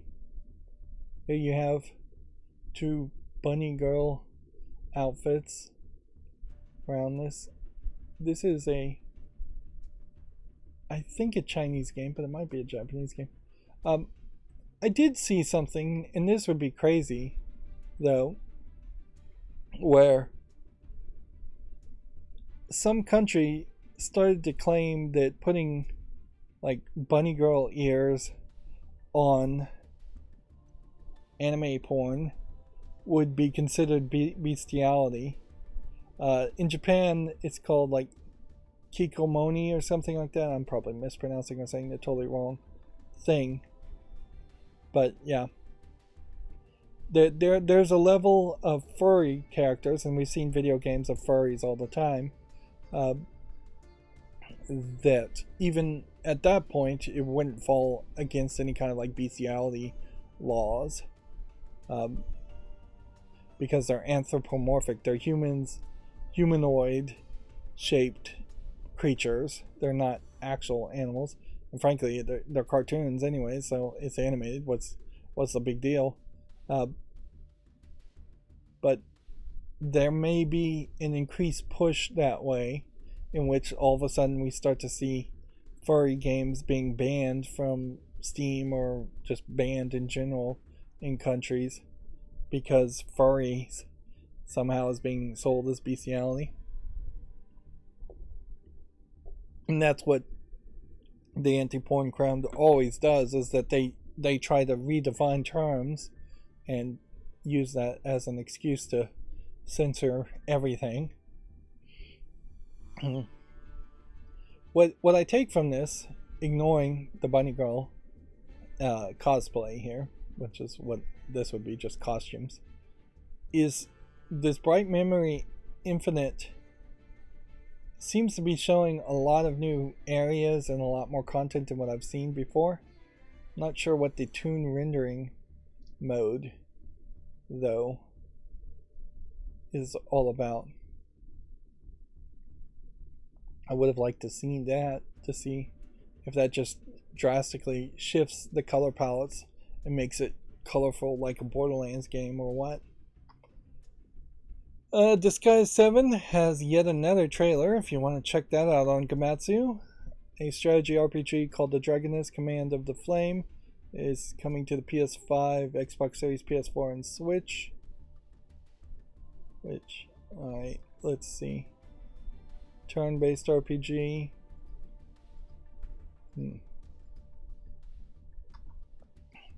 Wolong Fallen Dynasty story trailer and screenshots is available on Gamatsu if you want to check that out. I've been saying Wulong, but I guess I should be saying Wolong. Remnant from the Ashes is coming to the Switch. Okay. Which, this may just be one more of those games that looks like it probably would struggle on the Switch, but may not really struggle that much because it may be more limited in scope. A narrative puzzle game, The Star Named Eos, from Behind the Frame, the Finest Scenery Studio, launches 2023 for consoles and PC.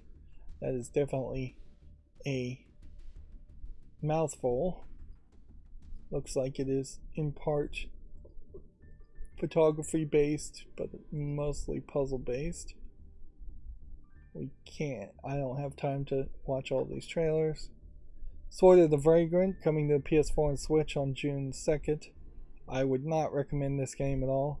This game definitely kind of baits and switch you by having the character in a bikini armor and then having the game really have nothing to do with the bikini armor at all. It doesn't feel like it makes any sense that she would be in a two-piece bikini. And the game is incredibly difficult. It's just a button-mashing hack-and-slash game. And here you can get a shot of like the bikini armor, and it just doesn't play any role at all. If anything, you never have time to look at it because you're constantly just trying to fight.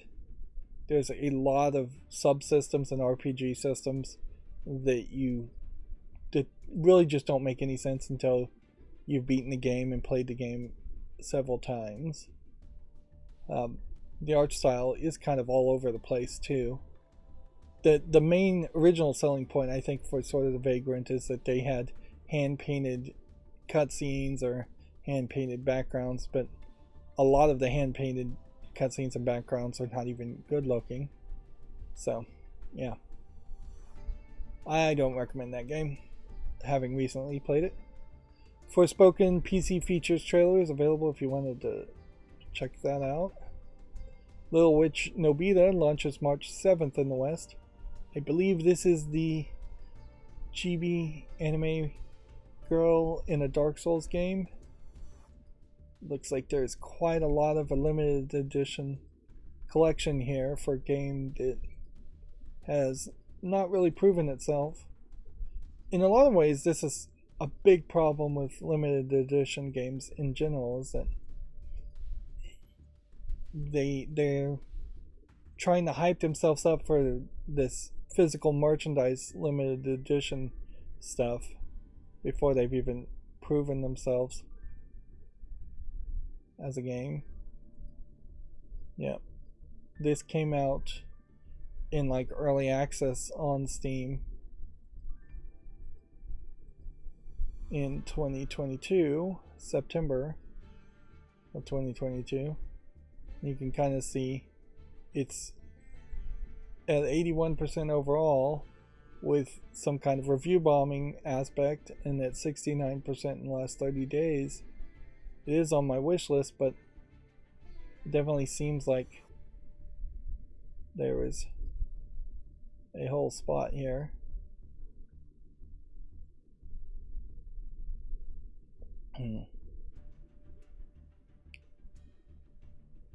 Let's see.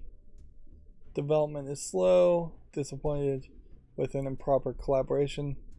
Yeah, there was some kind of weird collaboration.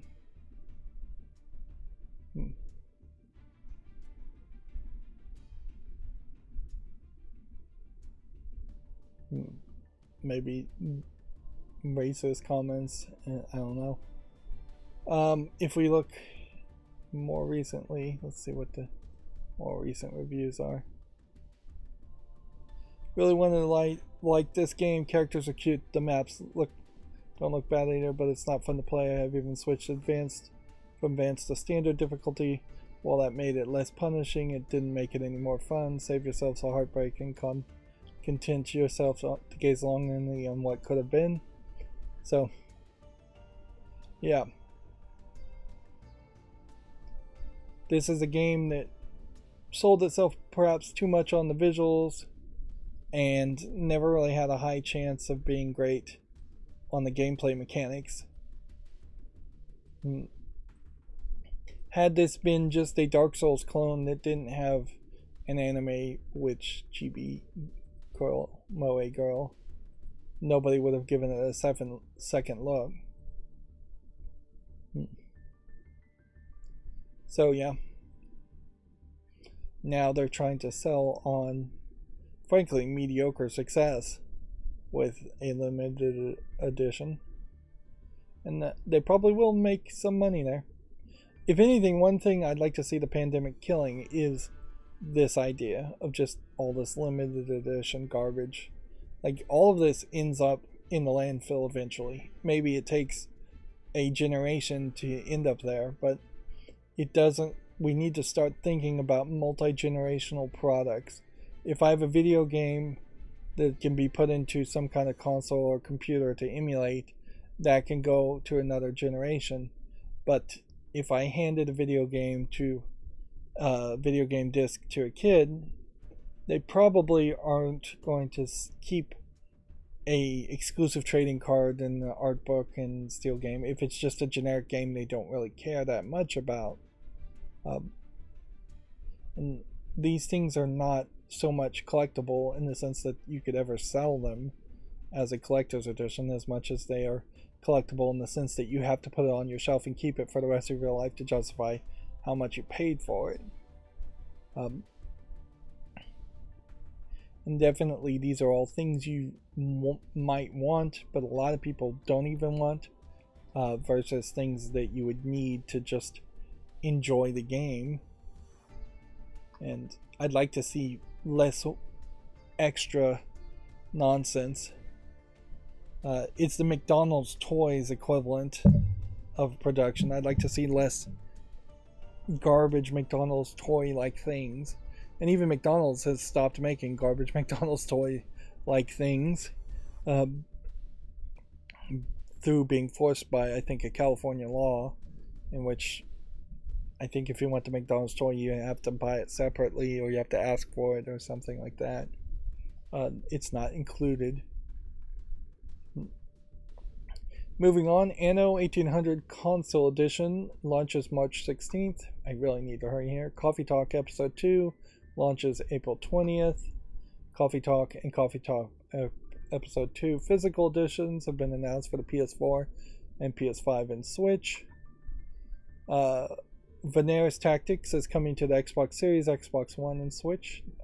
This doesn't look like much of a game from that screenshot.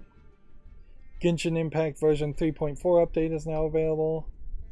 Atelier Ryza 3 Alchemist of the End and the Secret Key has been delayed to March 23rd in Japan and March 24th worldwide. You know what? We've been kind of lucky so far in the past months of not seeing a lot of delays from Japanese games. But also we really haven't seen a lot of announcements for Japanese games. But I wouldn't be surprised if we start to see more delays get announced. Dokapon Kingdom Connect has been announced for the Switch. Apparently this is some kind of party game. I'll need to see more details to have any chance of figuring out what it is. Monster Hunter Rise Sunbreak expansion shipments and digital sales have topped 5 million, which What's funny about Video Games Chronicles article around this versus this is that Komatsu bothered to actually show the thank you art that they put out to say thank you for 5 million being sold, or shipped. I guess they're saying sold, which there's sold versus shipped is slightly different. You get a thank you kind of art piece from Japanese companies when they hit milestones fairly consistently, and for some reason it never gets used in articles. Famitsu has its review scores for issue 1781, giving Disguise 7 32 out of 40 and Fire Emblem Engage 36 out of 40. Straight 9s across the board of the 4 reviewers, so they really liked Fire Emblem Engage. Disguise 7 has yet another trailer. Wow, it's just a ton of them.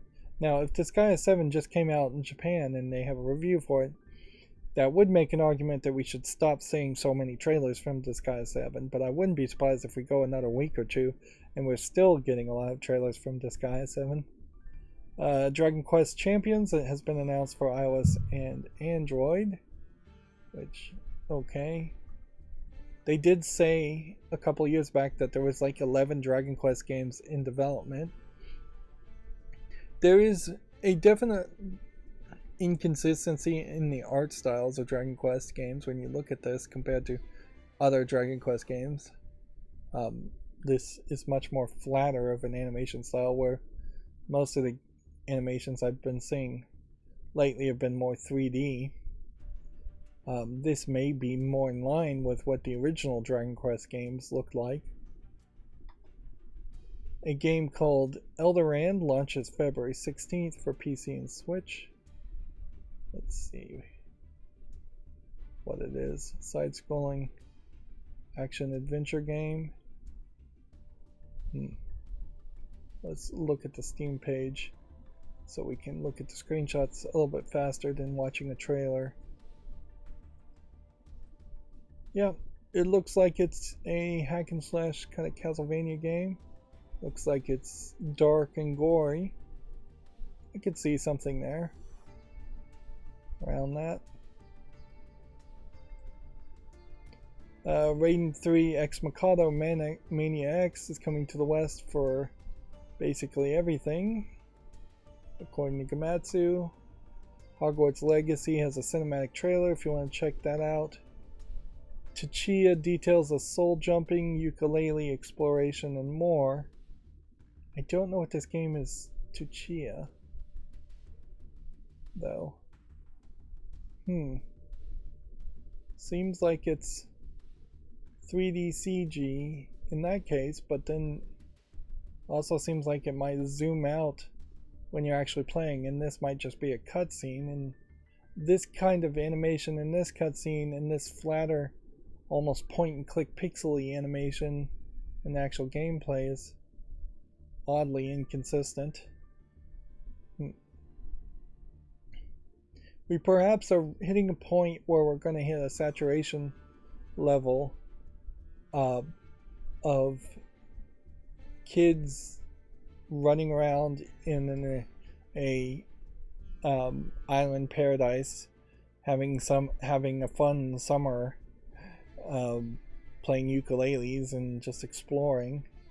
It seems like what they're trying to do is make survival games, but get away from making survival games where you're an adult just trying to survive against zombies or just surviving in an apocalyptic environment or a kind of boring environment, stuck on the ocean like Raft or just in a forest. Yeah, there is arguably going to be 3 or 4 of these types of games coming out very soon or very close to each other. Park Beyond Management trailer is available if you want to check that out. Park Beyond is, I guess, a amusement park management game. Returnal for PC launches February 15th. Power Wash Simulator for PS5, PS4, and Switch launches January 31st alongside a free DLC Tomb Raider special pack. It's currently available for Xbox One, Xbox Series, and PC. I guess Power Wash Simulator is going to have you power washing the mansion of Lara Croft, if that's the idea.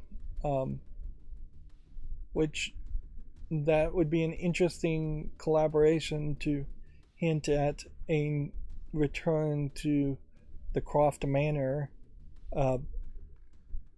in the next Tomb Raider game, which almost certainly will be the case. I'm not sure if any of the 3 reboot Lara Croft games ever even showed the Croft Manor. Jet the Far Shore free expansion Given Time launches January 31st alongside the Steam release. Okay, that's our last Gematsu article, so now let's try and burn through all the new games that have come out. I'll give this a short. Farlanders, a city builder with some brownness to it. I'll give this a short, but I don't think I really would want to play this myself. Yeah, lowered standards, definitely. We can say no to Dungeon Rite. I think we can say no to Umbrella Escape. Well, you know what? I'll give it a short. Just basically anything. I think I can say no to this game. So if I do get the blur going, because we will run into an adult game, I won't get it going today, or probably anytime before Monday, if I even get it that early. What would happen is you would still see what you're seeing now, which arguably I might even get rid of, like the Yu-Gi-Oh! In the top right in the stock ticker, and when I would blur, it would just blur everything on the screen. Can't really do much more than that. I guess I could try to just blur here in this part and then not blur the text, but it would be so incredibly risky, and it would blur the screen on this side always. So, which wouldn't be terrible.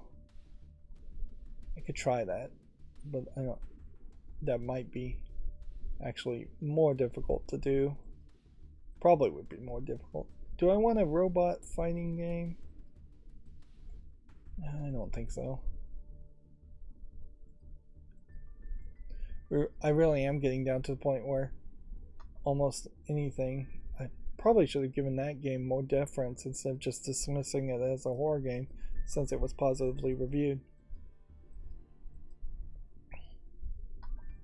The other problem certainly is my cushion has gone flat in my chair and I'm uncomfortable, and that is making me not want to actually make decisions either.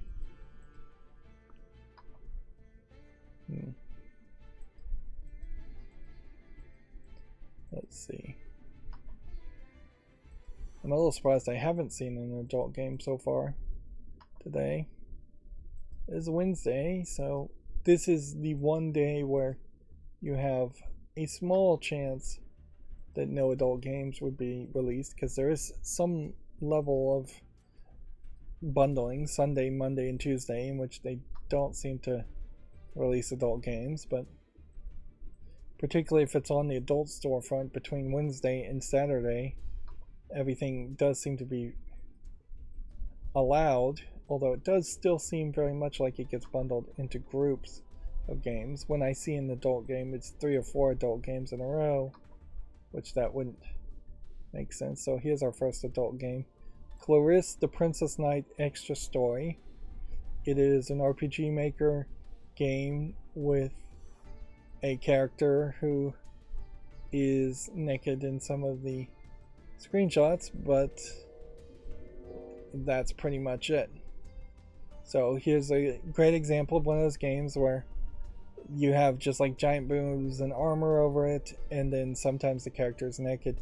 But even in this case, I would have thought that there would have been a less censored version of this armor that would have shown more cleavage, or she would have just been topless the whole time. but the actual game here is just an RPG Maker garbage game.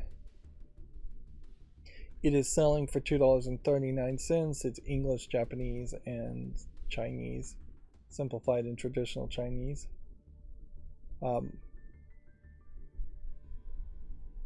They're even selling it as a short RPG experience, although arguably it's probably not short enough for the fact that the only reason you'd probably buy that is if you wanted to see the nudity in it. You definitely don't think would want to buy it for the actual experience. This looks like this might be a Korean game called The Bad Kids. I'll give that a follow. It looks interesting. Nope, it's a Chinese game. Well, there is always the hope for good Chinese games, even though I'm not looking at Chinese only games. I'm only looking at Chinese games that also support English, which is fair enough because I would never play a Chinese only language game. There's a slightly higher percentage of Asians who I think kind of hate kids and will say kids are bad. I don't think that there is actually a higher instance of delinquency in Asian countries compared to, say, the West, United States. If anything, I think delinquency and just bad kids in general are probably higher in the United States because I think there's like less pressure on parents to be good parents in the United States, where at the very least in Asia, in most Asian countries, if you have bad kids, you have bad parents. And every country is going to have bad parents, and inherently it makes just an argument that parents shouldn't be allowed to raise their own kids, and that they should all just be sent off to boarding schools, public boarding schools, and then there would just be bad teachers that you could deal with on a much smaller scale. But yeah, I'm not sure I really would want to play this. It seems like it's based on some TV series called Cat's Cradle, which that's intriguing. That a Chinese TV series might spin off into a video game. Secret Pyramid VR. Well, if this just had a little bit more polish to it, I would say yes to this, even though it is a Chinese game. But nope, I'm not even going to give that a short.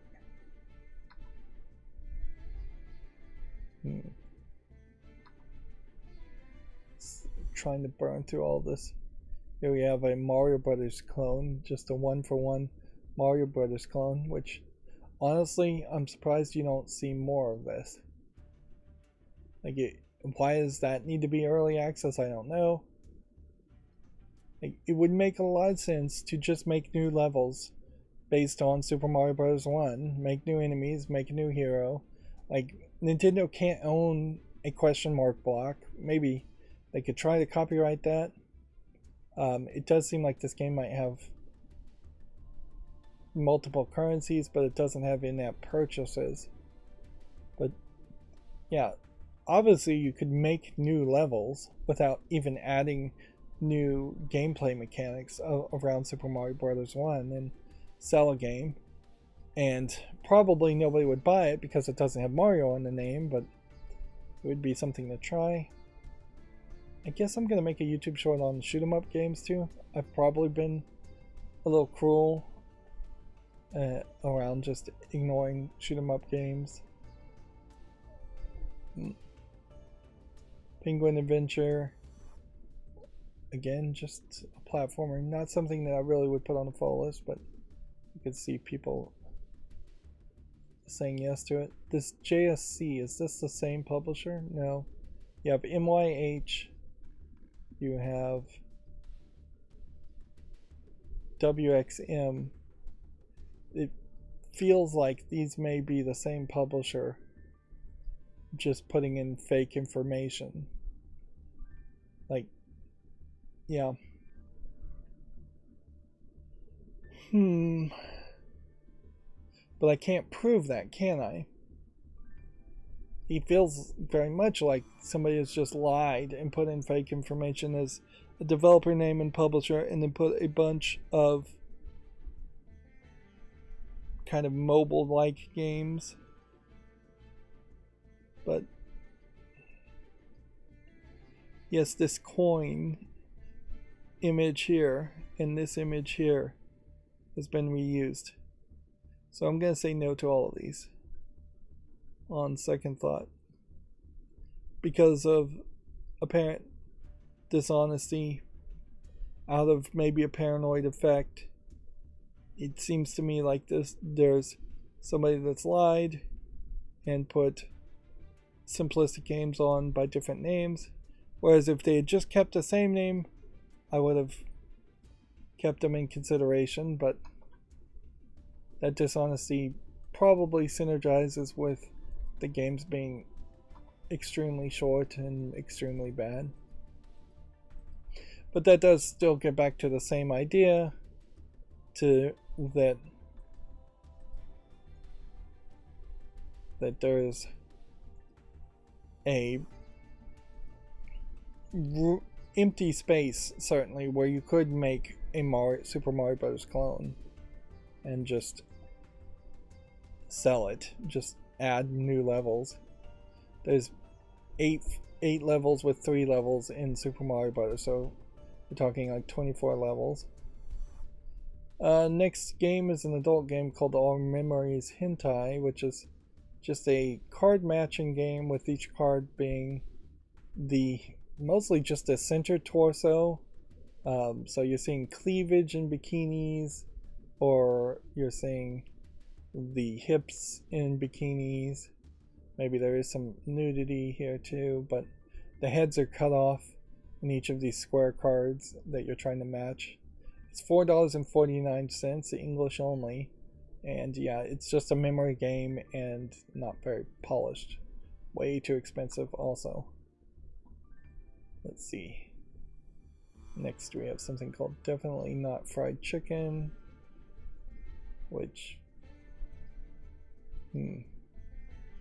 is a drug dealing game with the fried chicken being a front, I guess.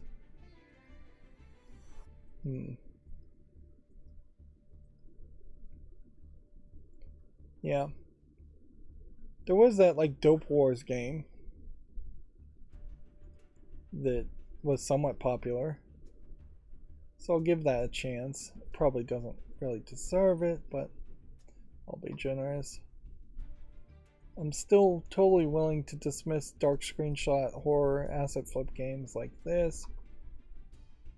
Monster Girl 2. Is this an adult game? Seems like there might be an uncensored patch when they talk about the full edition.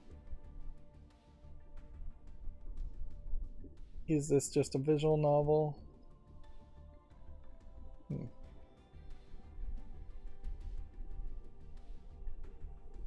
Let's see. Seems like it's a hidden object game. Spot the difference game with Monster Girls, and the question if the full edition has nudity or if it's just more content. And then there's bonus. It starts free to play, but then the bonus is $5.59, which that may not be that much anyways. It does say it has sexual content and adult content in general.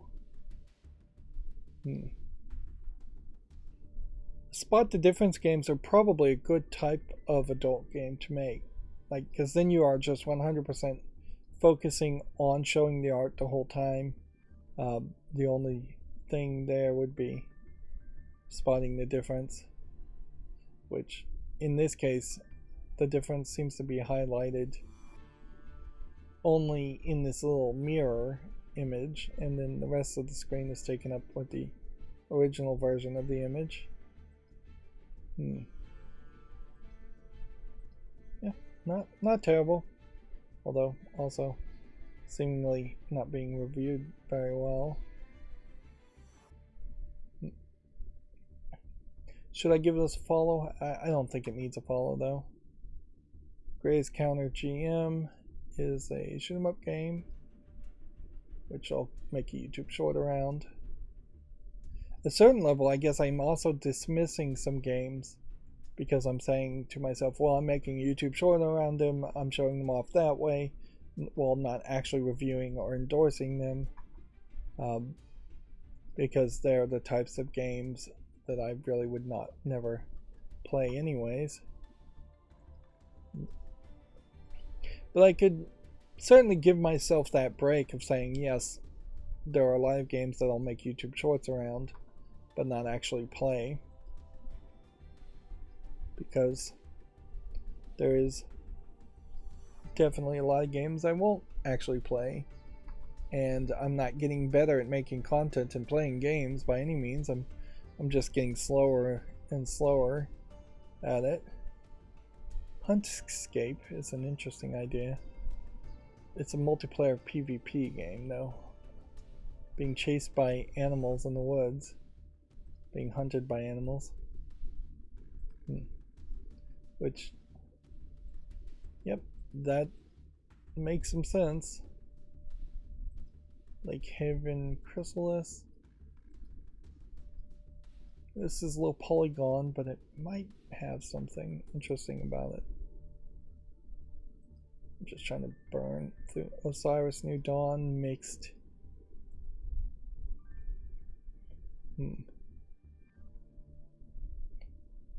Decent amount of people have played this, but it's mixed reviewed as an online PvP game.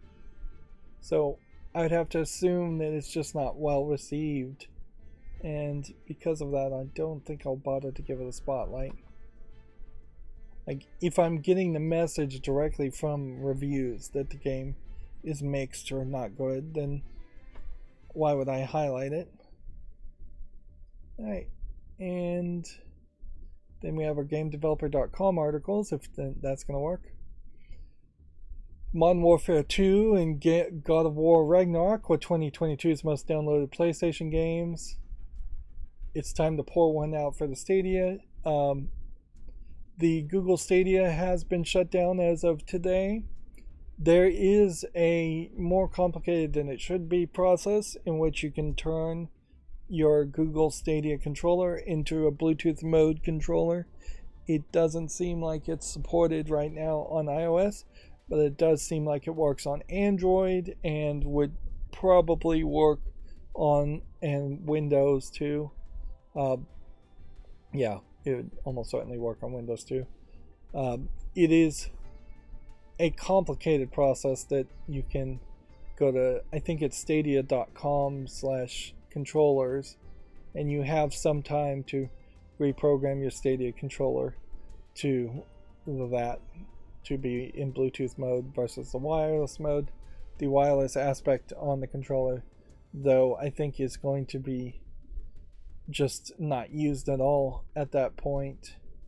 And this is Google making your controller still usable in something after already refunding the price of the controller and everything else in the games you've bought from Stadia. This is not somebody hacking it to do something better. And in a lot of ways, I couldn't imagine you could get too much of a value out of hacking a controller to have a Wi-Fi connection in most situations. It would be a unique, weird use. And I definitely wouldn't recommend buying Stadia controllers right now unless they're just incredibly cheap. And I don't think they're going to be that cheap. Monster Hunter Rise, we already said, topped 5 million sales. Microsoft laying off 10,000 employees plus. Let's see if they have any details here that I can skim from this.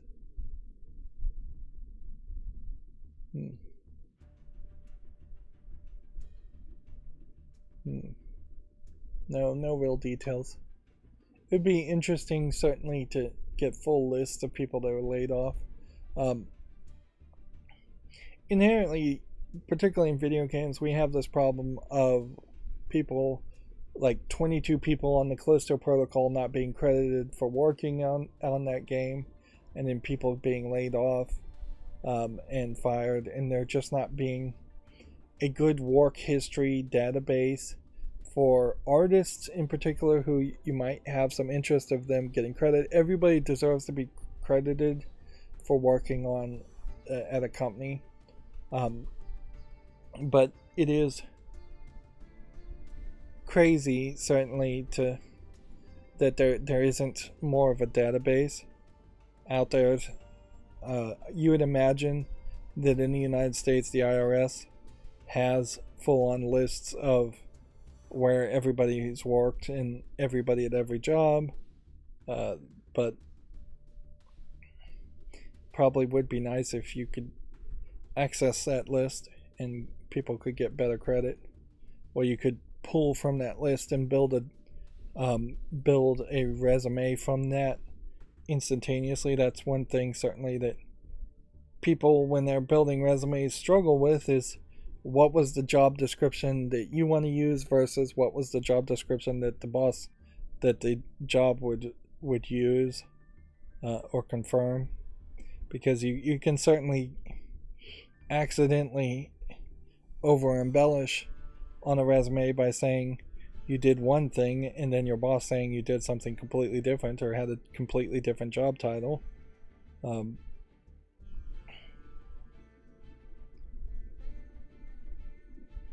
When you're not even intending to be dishonest. But yeah, everybody should get credit. This is my main thought here. Let's see, Elden Ring and Phil Spencer win the 2023 New York Game Awards. So here's all the awards being won here. Off-Broadway Award for Best Indie Game. Interesting that they would use the Off-Broadway descriptor for video games. Off-Broadway does not mean that it literally is off the street of Broadway in New York. It means that it is under, I think, 1,000 seats in the audience. It's just a smaller theater, where on Broadway would be over 1,000. But then I guess the Herman Melville Award for Best Writing in Games also doesn't make a lot of sense. Obviously, these New York awards are trying to tie in video games to a history of Broadway and New York arts in a way that it's never been tied in before. They're trying to embrace video games as the New York art scene is probably falling apart and dying. Let's see. European Parliament has voted to regulate in-game loot boxes. They plan on regulating loot boxes in video games and ensuring that the controversial mechanic doesn't take advantage of young players. I imagine that's probably a first step. And it'll be a while before they implement any actual rules or actions. Let's see, Ubisoft devs call out company mismanagement after the CEO comments. We pretty much already talked about that. Let's see, Detroit Become Human has also sold 8 million copies, which, if anything, I think the fact that they're even talking about Detroit Become Human at this point is a mistake, because this game is several years old and those numbers are kind of small for as old as this game is. But it is one of the few Quantic Dream games they can point to. But also, I think Quantic Dreams has already been acquired. They were acquired by NetEase. I thought they were acquired by Embracer Group. Here we can see yet another embedded Twitter tweet. Oh, man, that looks awful. Yep. So it does definitely feel like at this point that the Twitter third-party app being shut down or reduced in some way is a bad decision. Like I cannot put any positive spin on that one. Blue Reflection Second Light Year is very positive, so as far as fall list cleanup, I will put this on the wish list. As a girl female protagonist JRPG game series. One of the things too is, I think as far as the Blue Reflection series, there is just Blue Reflection and Blue Reflection Second Light so far. So if you were going to compare this to like the Persona series, which is probably a decent comparison, you are going to have a lot less time you would have to commit to it. Plus it's a newer series, so you don't have to play older games. Let's see, Blue Oak Bridge came out in November and needs more time. Doesn't look terrible. I could just skip ahead and put this on the wish list, and I think I will. It is a farming sim game, and those aren't my favorite types of games, but whatever. Bloody Paws Unleashed would need more time if it's going to succeed, which it might. Bloodshore is a full motion video game, and it's mostly positive, so I can put that on the wish list. Oddly labeled as a battle royale game too. A full motion battle royale game. I doubt it really is battle royale. It's probably a narrative FMV game around the theme of a battle royale. Blood Rain Betrayal Fresh Bites is mostly positive, so I can put that on the wish list. I think this is a remake or remaster of Blood Rain Betrayal. Blood West is very positive. Monsters in the West. This one's early access, so I'll leave it on the fall list. So, Blood Scheme needs more time. Blood Nova. We're going through the bees, and there's a lot of games with blood in it. Is a point and click, and it's positive and over 30 reviews, so relevant enough, particularly for a point and click. Blood Hospital probably won't get any more reviews. Let me see what the reviews are here.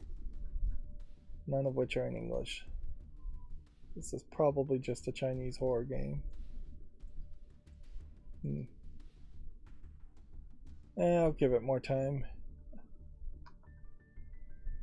Blood Bay needs more time. Some of these need to actually be removed. Blood and Zombies. Is this a VR game? No. It is mostly positive at 72%. It's really on the edge there. That doesn't look terrible. And it does just definitely feel like it's probably just a zombie shooter game, but not that bad. I guess the real question would come down to, would I ever really have time to just play a generic zombie shooter game? I don't know. Seems like there might be some tower defense element to it also in 3D.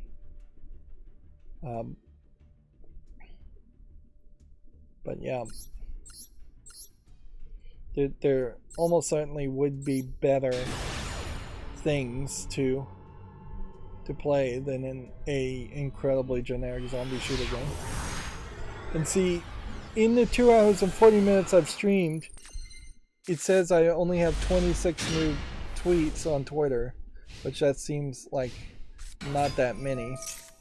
So we'll do this spectate live, and I'll scroll down my Twitter feed and see if there's anything new worth mentioning.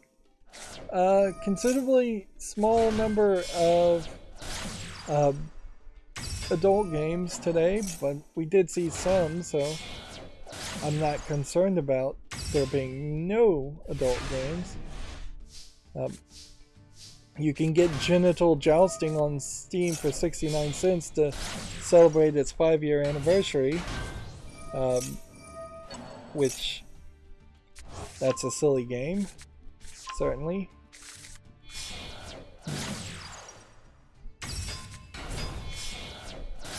Apparently, Halo veteran Joseph Staten, who was brought in to help ship Halo Infinite, is said to be rejoining Xbox Publishing, but not getting laid off.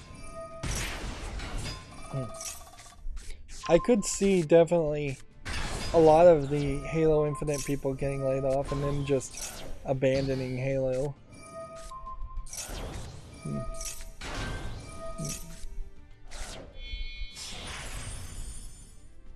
Let's see. I don't suspect there will be any other news.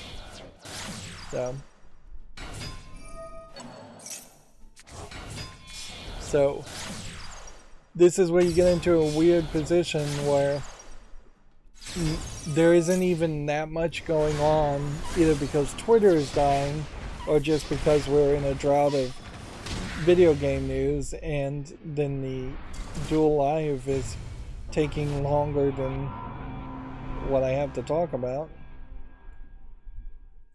Alright, well, that is that. Probably should play some more off screen too.